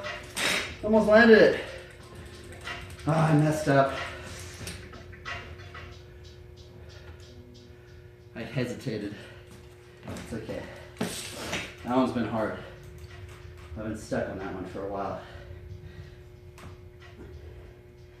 I think it's because what I need to do on that last scuff, I need to put a little bit more weight into it so I can get a little bit more momentum. Because can you see what I did? I started trying to get momentum with a carve, and then I started doing a correction hop, right? And we don't want to do correction hop.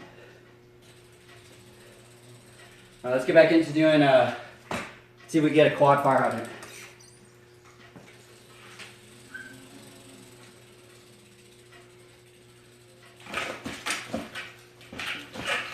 Nope.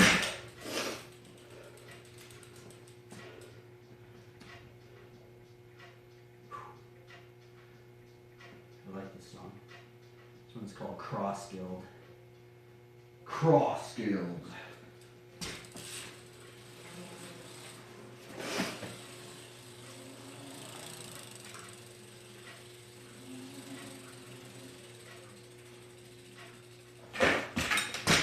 Oh, blah, blah, blah, blah, blah. Oh.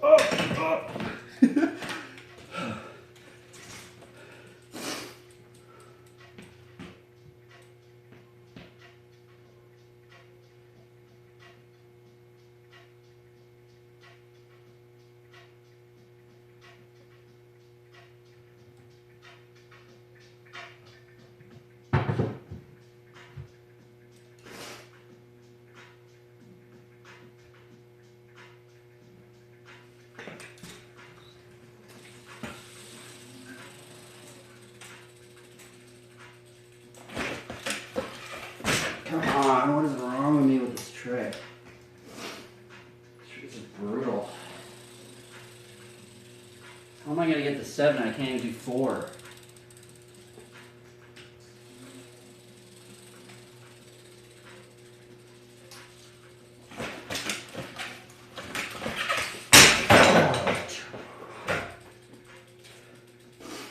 Dude, fire hydrants are so hard.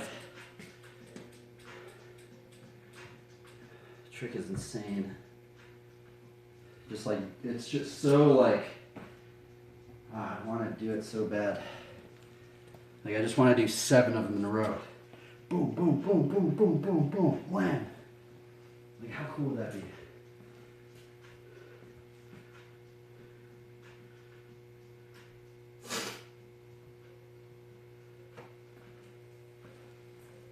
I think it'd be cool. I don't care what anybody else does. That's just a test right there. You do 7 fire hydrants in a row.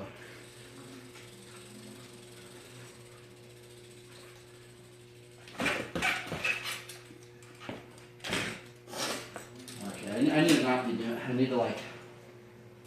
This is one trick where I just feel like I can just keep going and doing them and doing them and doing them because like. I've already landed 4 of them, right? So I know I can do it. So it just keeps me wanting to do it. But I'm just we're gonna move on. We're gonna do a funky chicken line. We're gonna do funky chicken.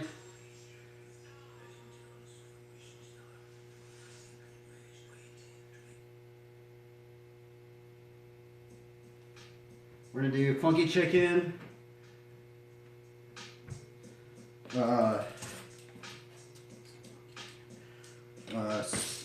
Funky chicken to fakey peg rabbit thing to decade. Let's see if we can do that one.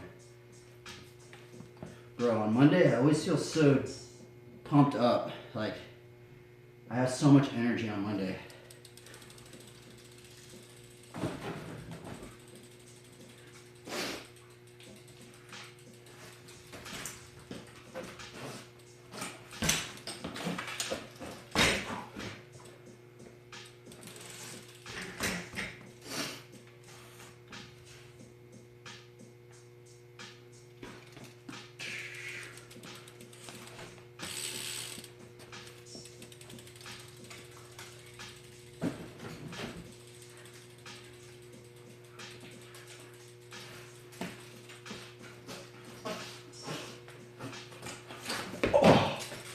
Crazy.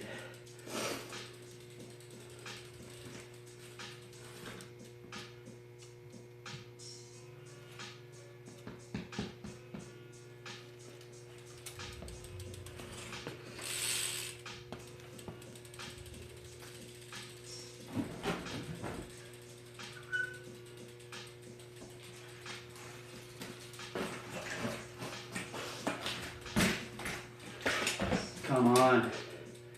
It's hard.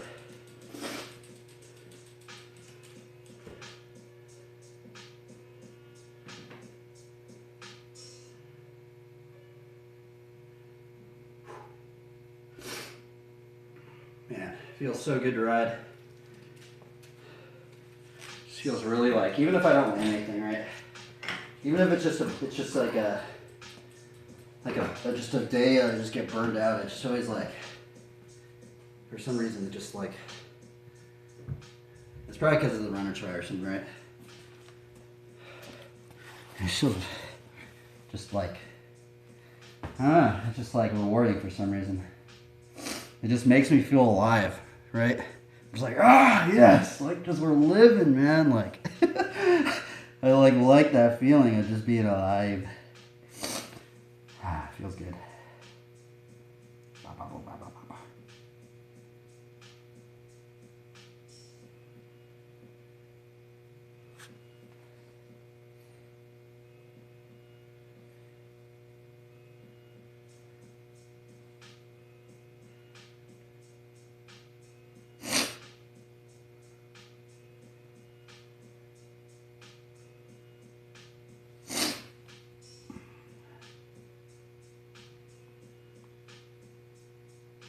Do do do do do do do.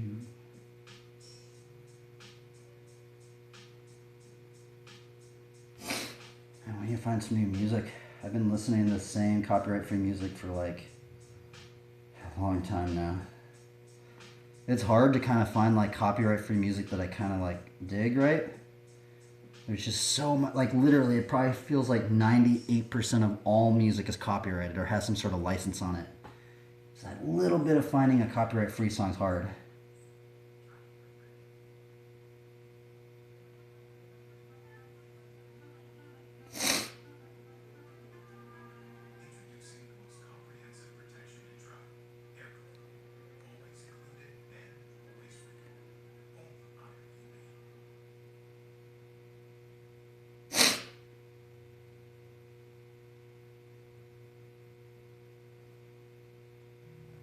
Mm-hmm. Do do do do do do do do do do do do do do do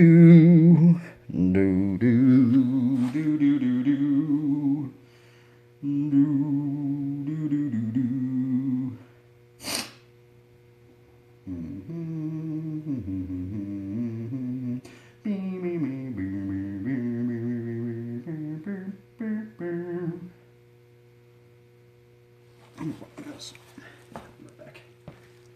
You know what? I need to just. Oh, you know what? That's what I should do. I should like put up my my art Instagram.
Oh yeah, that's what I need. I need some water. Water. Water. Let's see here. Man, streaming is a bit strange, huh? I think the coolest thing about streaming is that I just landed all these things and I do not have to go and edit it. It just makes my life so much easier. Just highlight it, boom. Actually, I guess you do edit it a little bit. You just have to put the tickers to the right time, right?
I forgot we were gonna try and do the infinity combo.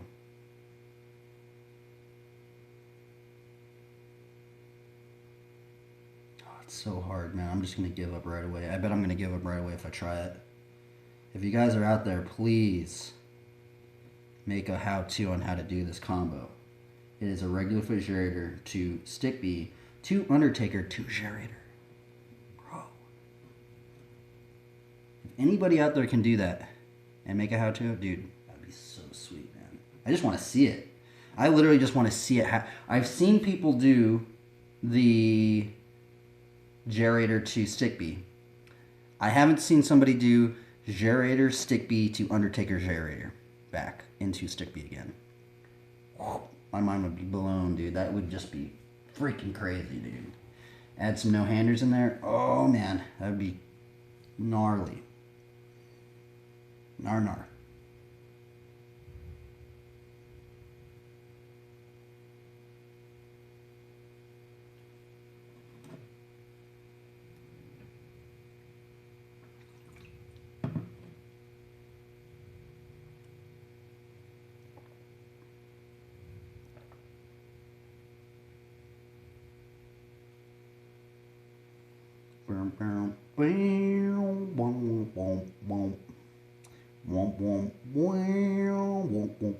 Is this on copyright? I'm pretty sure this stuff's on copyright, but we're gonna watch it anyway. Would I get in trouble for watching this? Or I think if I show it, I might get in trouble. I think I might be able to listen to it, right? We won't show it. I guess we'll just listen to it. LLB, be an outsider. Wait.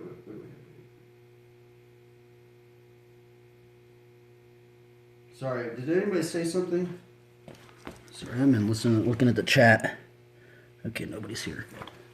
Sorry, did anybody say something? Let's listen to this guy.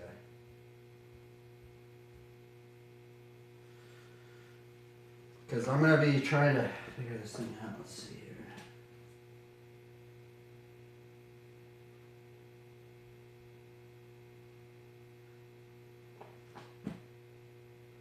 Oh, darn.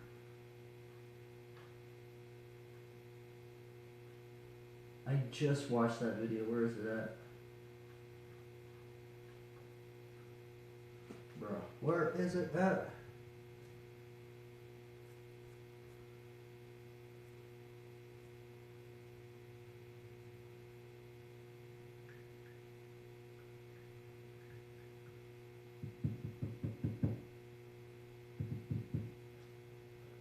I know that's gonna come up. Okay, here we go. Magnus. Magnus is gnarly. This is definitely a good climber.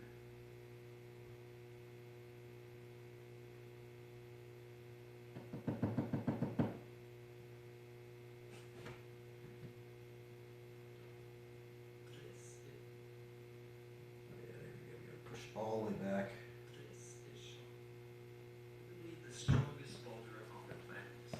Let's try and do this infinity combo. Because this is going to be a humiliating process. Oh darn it, dude. The iPad really needs to change that because it's like really like finicky. Okay, let's practice this.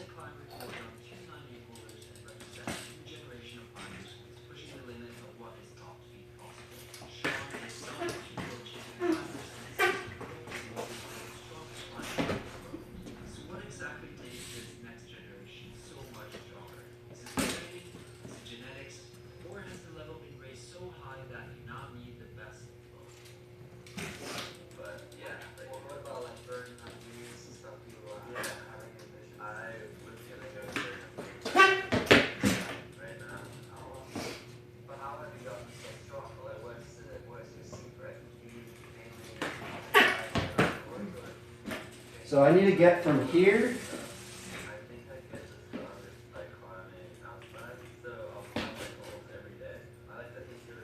to that. That is a gnarly switch.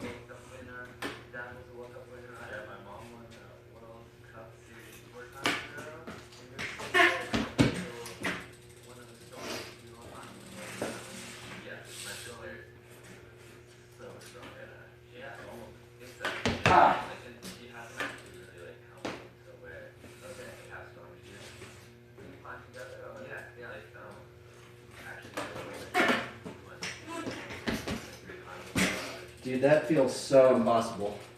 And then when I tried this like B16 from Daniel called box therapy, she tried a B16. Yeah, and she almost did it in a day.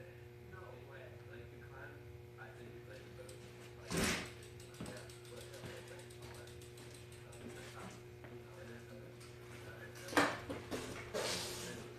Oh, wait, that's why it feels easy.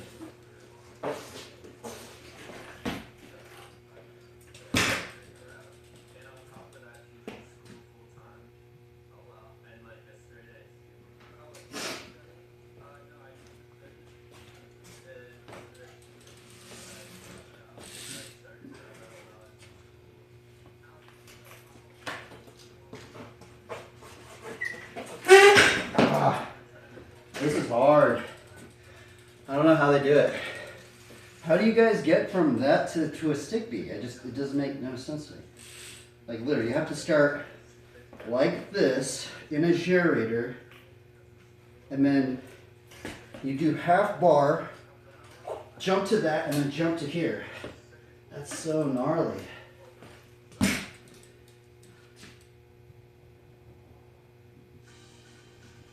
do they do it?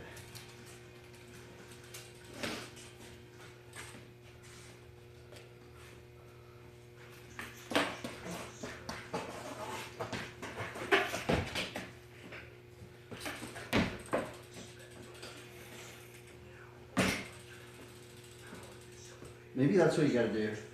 Maybe you gotta like put both your feet like parallel to the pegs like that. Cause then it's like you only have to do a 90 instead of 180. The pinch just like that's the thing where people like are either like really strong. I don't know if you remember last time we climbed together, but you were like 12, 13 or something. So you were 8, and on the right side just both. Yeah, what you want? Yeah, I did that when I was I think 13. Well, a lot of times we were like, yeah.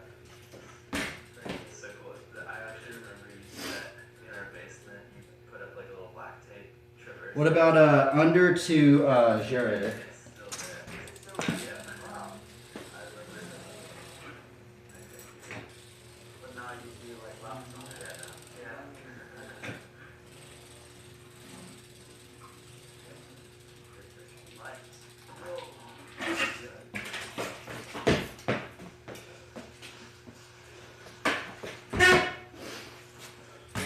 That's brutal.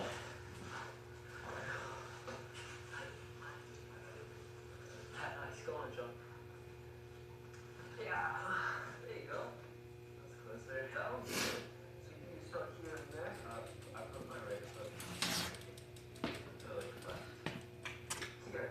Yeah. And then kind of pop out. Pop out to there. Yeah. What? And now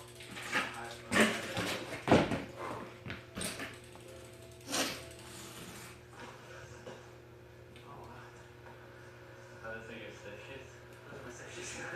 I can't stitches up. That's such a bad hold though. Just doing like that next move seems if you're strong enough to isolate it and just like snap it out of it, then it's pretty chill.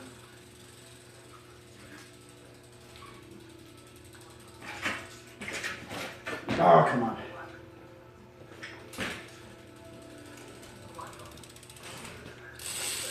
Dang. The fan sound cool, right? It's a new thing. Some people call it A. Yeah, definitely I think so. For me, I like the experience. Yeah, I'm just too lazy to carry something like that out. Yeah. I usually have like a smaller fan, more like a hand fan. Do you like mini bars and stuff too? Or you guys Actually, I think I need to put a little bit of tape somewhere.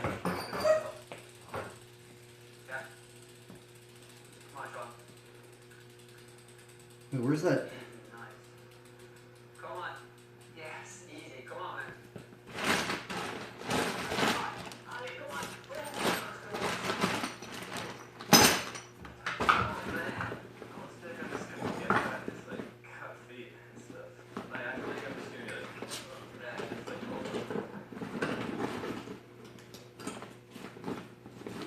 Oh, here it is.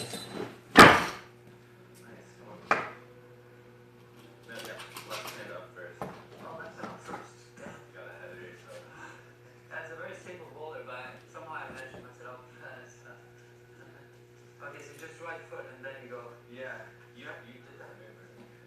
first move, I feel like it's okay.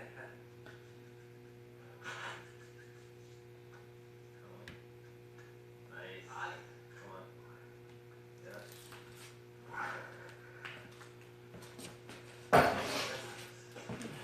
That's good. Yeah, but that's Look, now you can, okay. now you can just try from here and work. Yeah, the just truck work spread. that puck through. And Yeah. I could even like push you into the pinch. Oh yeah, And that'd then be you nice. could try like Just that type of yeah. I don't know how you do That. that pinch, but How much is this going to change every time? Yeah. Oh, that's probably going to mess me up, actually.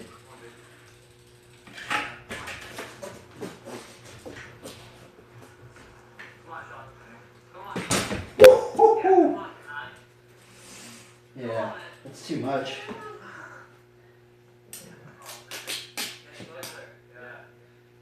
Too much for me. I'm going to cut it in half. Yeah. just feel like that guy's falling out. Yeah. Did you get the pinch better this time? I should thought I had to time it worse. Okay. Yeah, I'm actually grabbing it as a small thumb. I saw that. Like, Because yeah. the wide pinch, one of my biggest negative. Yeah. Oh yeah. You have small hands.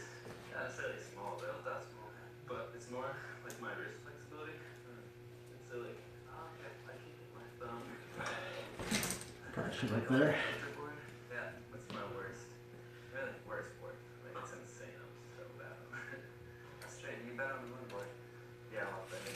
But like the field sports, since they have all those fat pinches, Yeah. and it's a lot of like Right. really like Well, that makes yeah.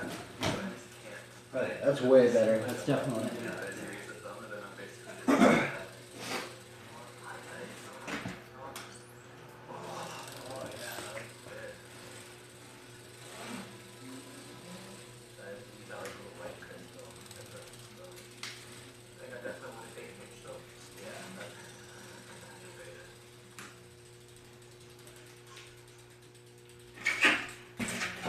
Guys, come on.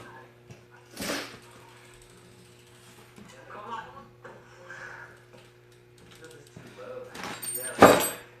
Limit here. Yeah. Maybe I should try the drop more. Let me know if you want to do Okay. something. Sure. Feel the position better. Yeah. Yeah, that's right. Yeah. Okay.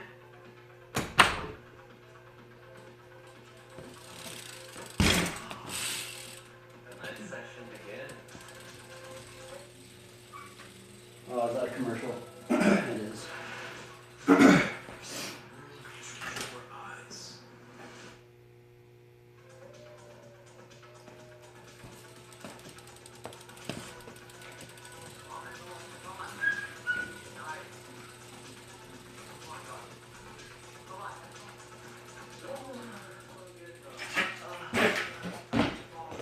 Still don't feel able to hold it.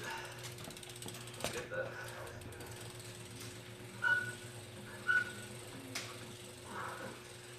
I don't know how you pull up that pinch. I think almost like you do a move before to like a lot of people do the dropping. Yeah. And so you almost do a move to get into the position to get there and then you like think about it. So yeah, I feel like when you think about not going into the hold, but like engaging that hold enough to Yeah. to get the left foot up. Yeah.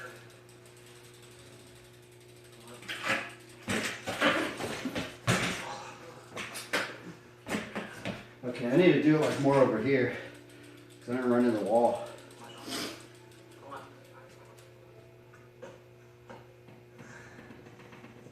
Right? Yeah, look. I can't like keep pressure on. That felt good though. Yeah, that's good. Yeah. And you look just as strong when you come from down. Yeah. Is this the AP that's taking you the longest to do? Oh, then. Probably, yeah. Yeah. Nice. Come on. I don't know what to do. Oh, my knee hit it. You need to like think of getting into the position, and then once you're in the position, it'll feel like you can move. Right. And I think you're thinking of trying to move before. Before getting into the position. Yeah. I think I'll try that foot. This trick reminds me of rock climbing. That's kind of why I'm doing it right now. Yeah, stick. Yeah. I do that a lot. I get shot from the bottom, and I kind of know how to do it. Especially with concept. I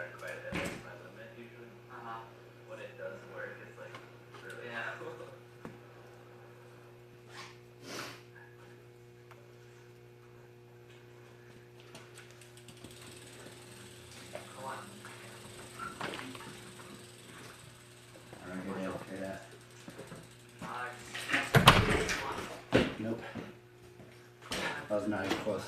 Come on. Oh, so close. Fuck.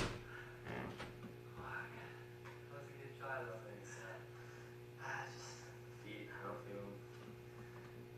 Like my position when I'm on this and not hold just feels like so wrong. Yeah. Closer and closer every shot. I mean, I can do that. I think. Yeah, it will work. I don't think I'm quite confident to have enough pressure on that, but like my connection between this whole left was just not. Yeah. Yeah. You don't seem to get annoyed though. It's like you don't. Yeah. It don't make sense. Whatever. I don't get it. Sometimes you get another test. But yeah. Okay. Come on. I had so much trouble with this one. There you go. I dropped it down. Yeah. It's so limit. Yeah, it feels really close. Like I felt it. It was like. But okay. Come on. Come on, man. Let's put the left foot out. Come on, man. I know. So just a little to the left. This damn. What happened to that blue tape at?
Oh, come on. That was close. Not really, I guess, but felt like I was going to do it.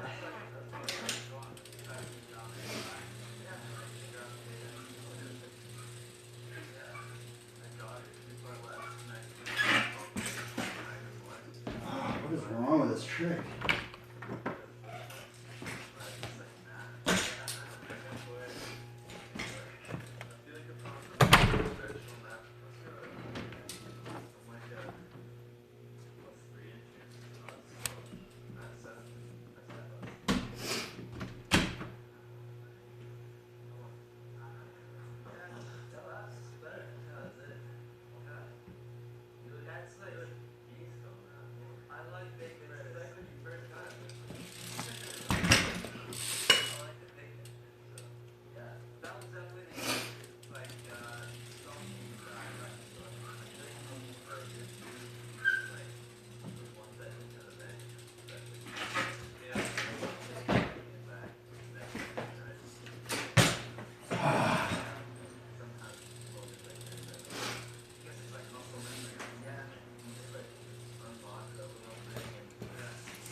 If they're doing that, I can do this.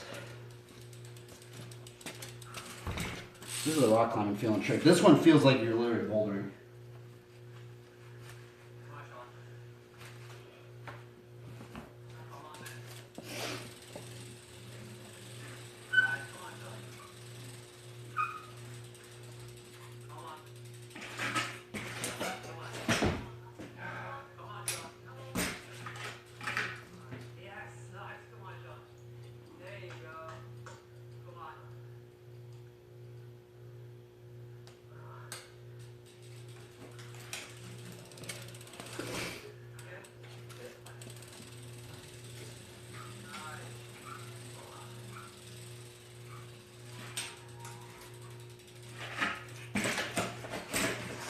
Oh, that was so close. Thank you. Yeah. Wow, last try, best try. That was awesome. Darn. That was hard. It looked like you got that hard, like in the wrong spot. Yeah, but I think that's like yeah. Like it's too far, right?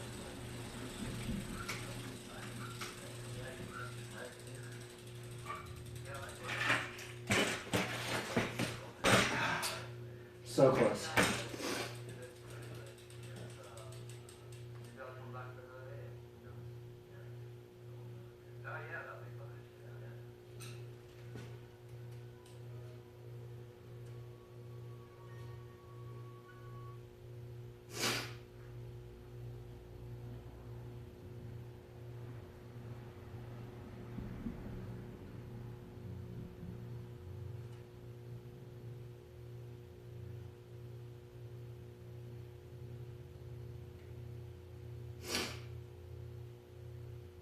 Did I watch that? I don't think I did.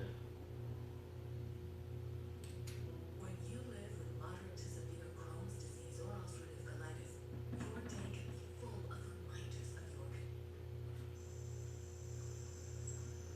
I guess we watched the music, huh?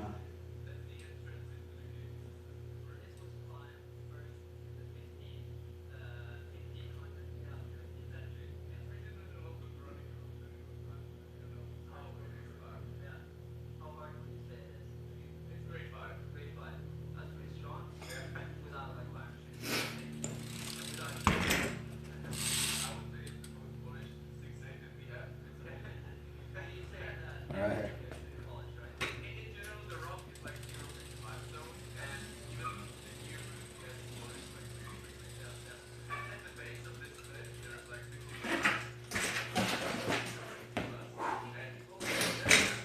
I'm like right there.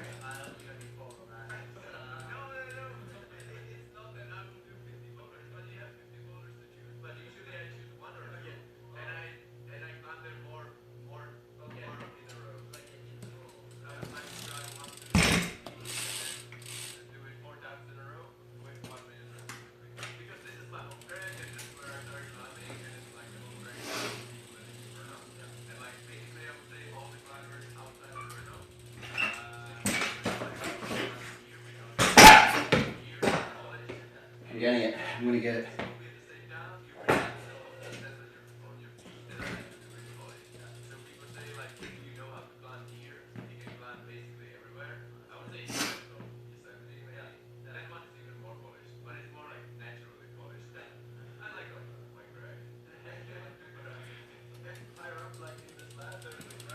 I always have trouble with this trick.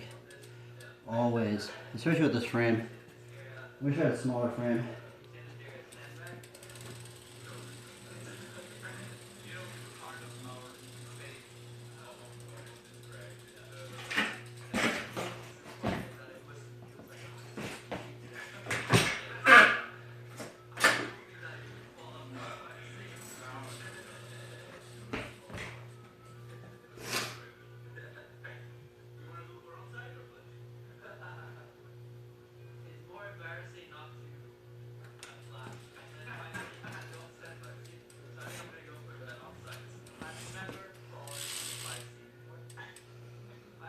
Come on.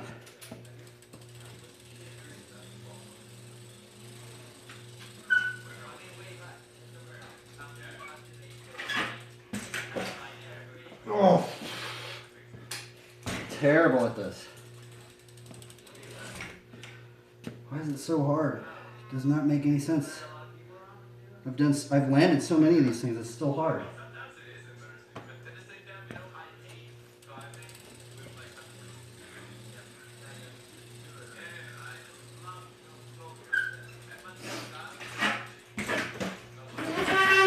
Oh, come on, brothers.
Oh, it hit me in the leg.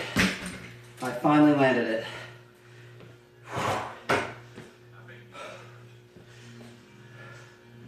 Bro, that was a battle.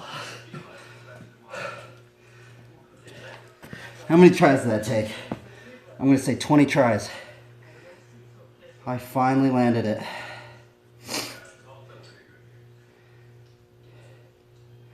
I kind of wish I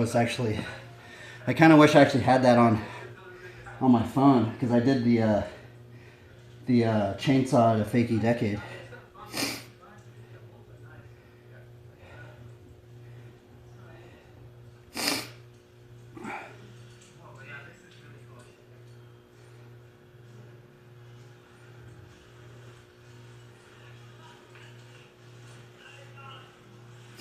Oh, that's cool. Some drunk guy in the background.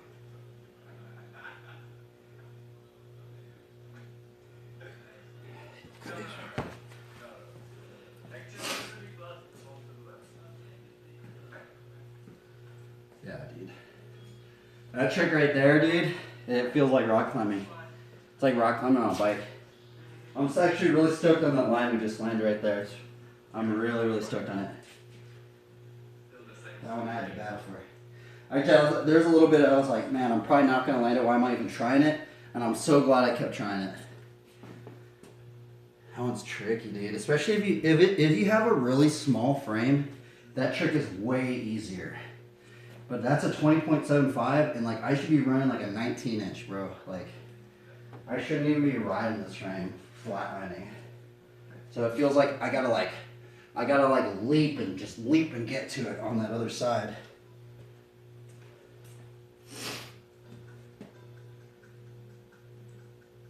I think the interesting thing is like if you're a beginner and you start climbing, it really shows that you really have to like climbing, because otherwise you would never really get hooked up while climbing on this slippery marble. And that's why I think now recently, as the tube climbing is getting better and better, and actually for some people more fun than the rock climbing, it ends up like this, that some people just never really go outside, especially when they're looking for nowhere for really good climbing.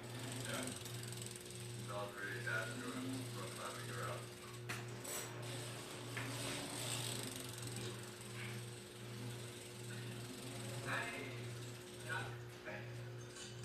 I'll definitely put the slopers, but Oh! it's fine. And you think that it is like 5G or something, it's just very different. So if you guys are ever in Brno, come check it out.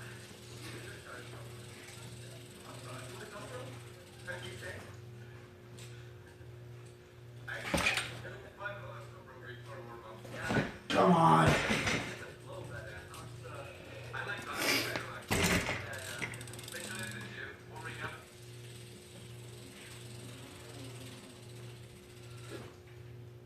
To be late, like always. Yeah, I was gonna say, let's rub the opposite way. Oh, that was almost it. They saw Adam on the plane, they would just take photos of it. Pretty likely this could happen, for sure. Yeah, I'm feeling good today. Feeling good.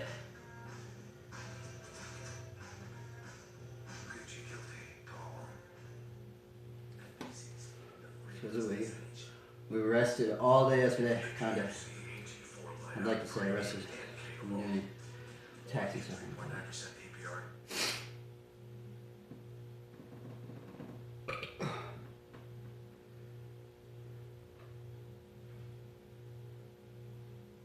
But that's cool. I like the fact that it seems like you don't care about what other people think. You just do your thing. No, I care, that's nothing that crazy. He cannot like step to the gym every time thinking about what the other people think, because sometimes I get into the gym being really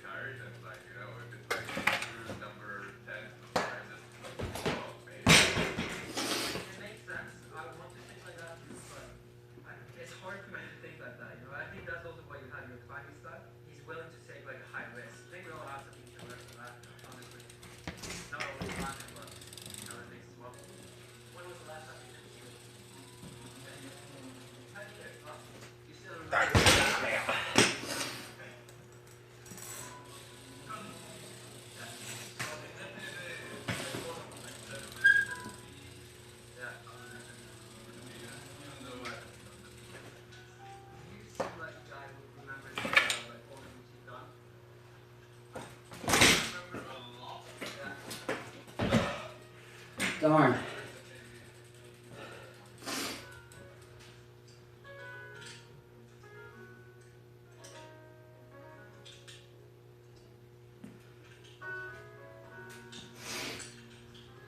I'm actually a little bit nervous of playing on the AC plus 9A because you're like so close to the ground always. Getting out of rope, I guess the cliffs are really hard. I don't want to be the one who laid that one to that game like falling to the ground. Yeah, no, I do. I just had to go to the next one, like the AC plus 9A, whatever. It's really close to the ground. Now we play Proverbs. Oh my goodness. And also the ground. I'm bad at this trick. It's okay. The more we do it, hopefully the more it gets better, right?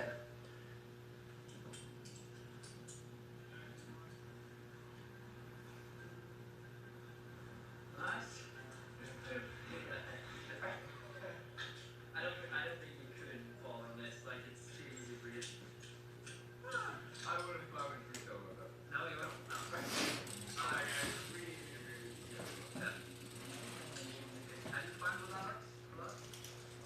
Ah, One fuck. some used to go like that. Okay. And we were like meet a few times in Yosemite, but Yeah, yeah. I mean, you guys say you teamed up for like some big. Aye. Okay, I'm giving up on this one. Starting to frustrate me. I can tell when it just starts frustrating me, like I should maybe either keep going or not. Just give up on it. You give up on it. we are both very messy climbers, but climbing a mess on a big wall is a different kind of feeling. Yeah, because that was at first I thought you were kidding, but yeah, and Alex is good at fucking fast. It's just also fine and slow. Yeah. He has some of the speed records of the Yosemite, of the nose and stuff. Yeah. I'm more like a reference climber now, just so you can see how hard this actually is. Usually once in a while there's a flood.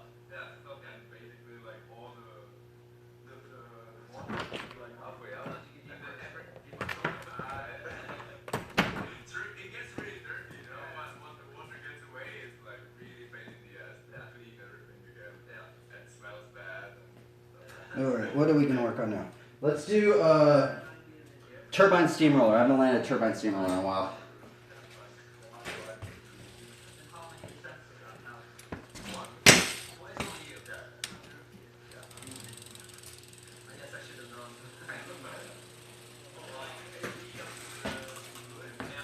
But then it's like pretty Like, it's beautiful. really. No, but I mean, it's. I have to admit, I think I did it in 2013. Yeah. And you know, it was like out of curiosity I put that goal. And I never thought that it would actually go through. That somehow I wanted to move and just kept on trying until it was done. It's really impossible. And it probably hasn't been tried in years. No, no. Here. It's a lot slicker than it looks like. You know, it's not so much friction on No, it. no. And then obviously the footholds are even worse.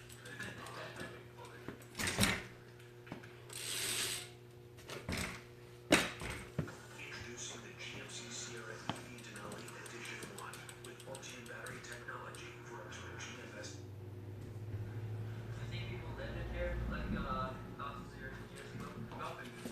Any other. Okay. Yeah. This is what you're gonna try today, huh? Yeah. It will be all kind of revolving on this whole bit. It's pretty cold. I looked at the weather forecast and it looked like it was gonna be like 50 degrees. This is definitely not 50 degrees. No, I think it's like You've done a lot of outdoor climbing, right? It's pretty cool. yeah, after the Olympics I haven't been really. But My body really wants to fly, but my body I almost did it. now I'm more kind of getting into shape and training a little bit, but I'm definitely combining the rock climbing and a little bit of training in the gym, you know, to be able to climb hard in winter now in Arnold. how was the Olympics? Were you considering doing it again?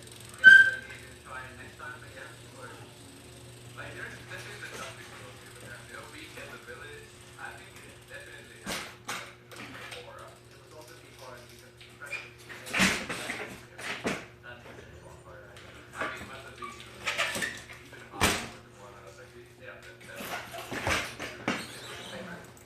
and he definitely failed.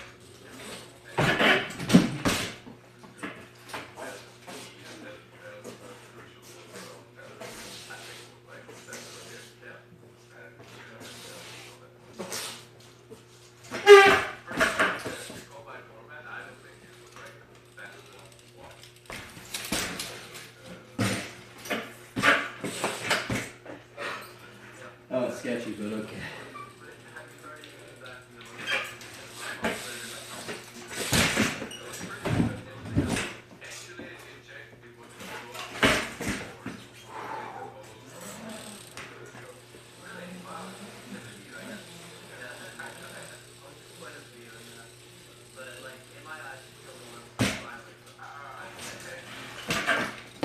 Oh, the boomerang always gets me.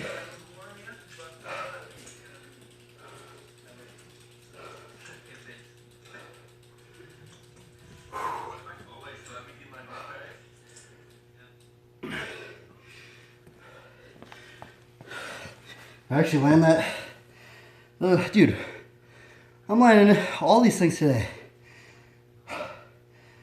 So weird.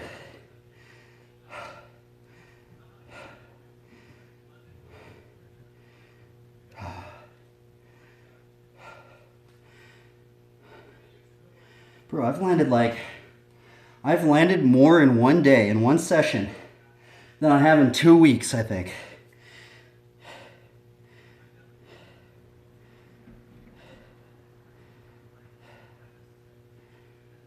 Oh my God, that guy died right there. He didn't die, but...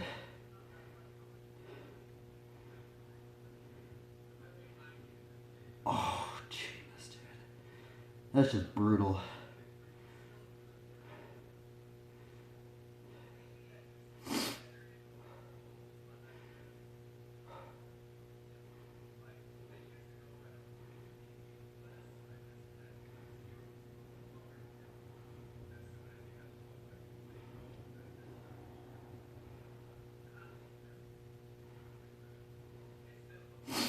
Oh, little baby beaver.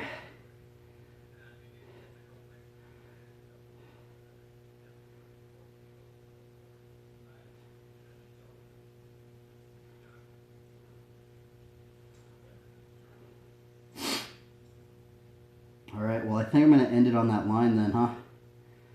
I kind of want to keep going, but it's okay. I guess we start drawing or something. We'll leave it on that line, though.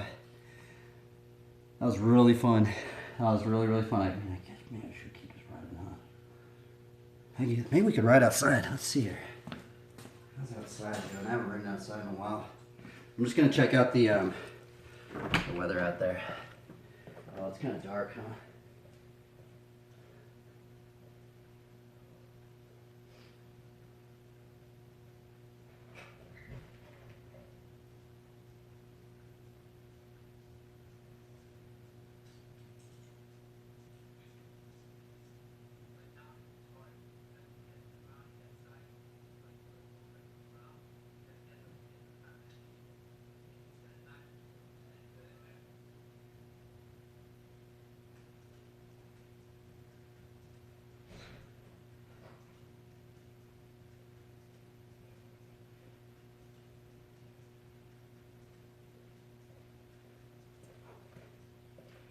Alright. It's kind of dark out. I mean, I could go right out there, but I don't know. I kind of want to just leave it on that line. Pretty stoked on that. For some reason, I don't know. I don't understand why today I'm just landing everything. I think it's just because I have the energy, to be honest. Like that one rest day, on Monday, I'm always just raw. Like I'm just ready to go and do stuff on Monday. And I think that had something to do with it, right? I just slept so much yesterday. I slept good. Just not doing anything. Just playing well yesterday. Okay, anyway, let's end it with a Bible study. But dude, man, there's probably like 5 lines I landed today. Very, very, just, it's so weird. I just don't it's like some days I can't land anything, and today was just one of those rare days where I just land stuff. Make no friendship with a man given to anger, nor go with a wrathful man, lest you learn his ways and entangle yourself in a snare. That is Proverbs 22, verse 24 through 25. It's a gnarly one, huh? So that one we could combo into James, right, where it says, for the anger of man does not produce the what? The righteousness of God. So if you can think about that all the time, every time we get angry. But here's the other thing. Sometimes frustration and anger, I've been noticing, they can kind of almost like go together, right? So, and there's sometimes where you're frustrated, but you're not really angry, right? And then sometimes you get so frustrated, you do get angry, right? So I think it's an interesting thing, right? It's an interesting thing to keep careful of. Anyway, everybody, today was brutal. Today was really gnarly. We landed a bunch of stuff today, so check out the highlights. You can see what we landed today. We out of here. Peace. Actually, I might do a drawing stream. Maybe play some wire or something. Peace out, guys. Farewell.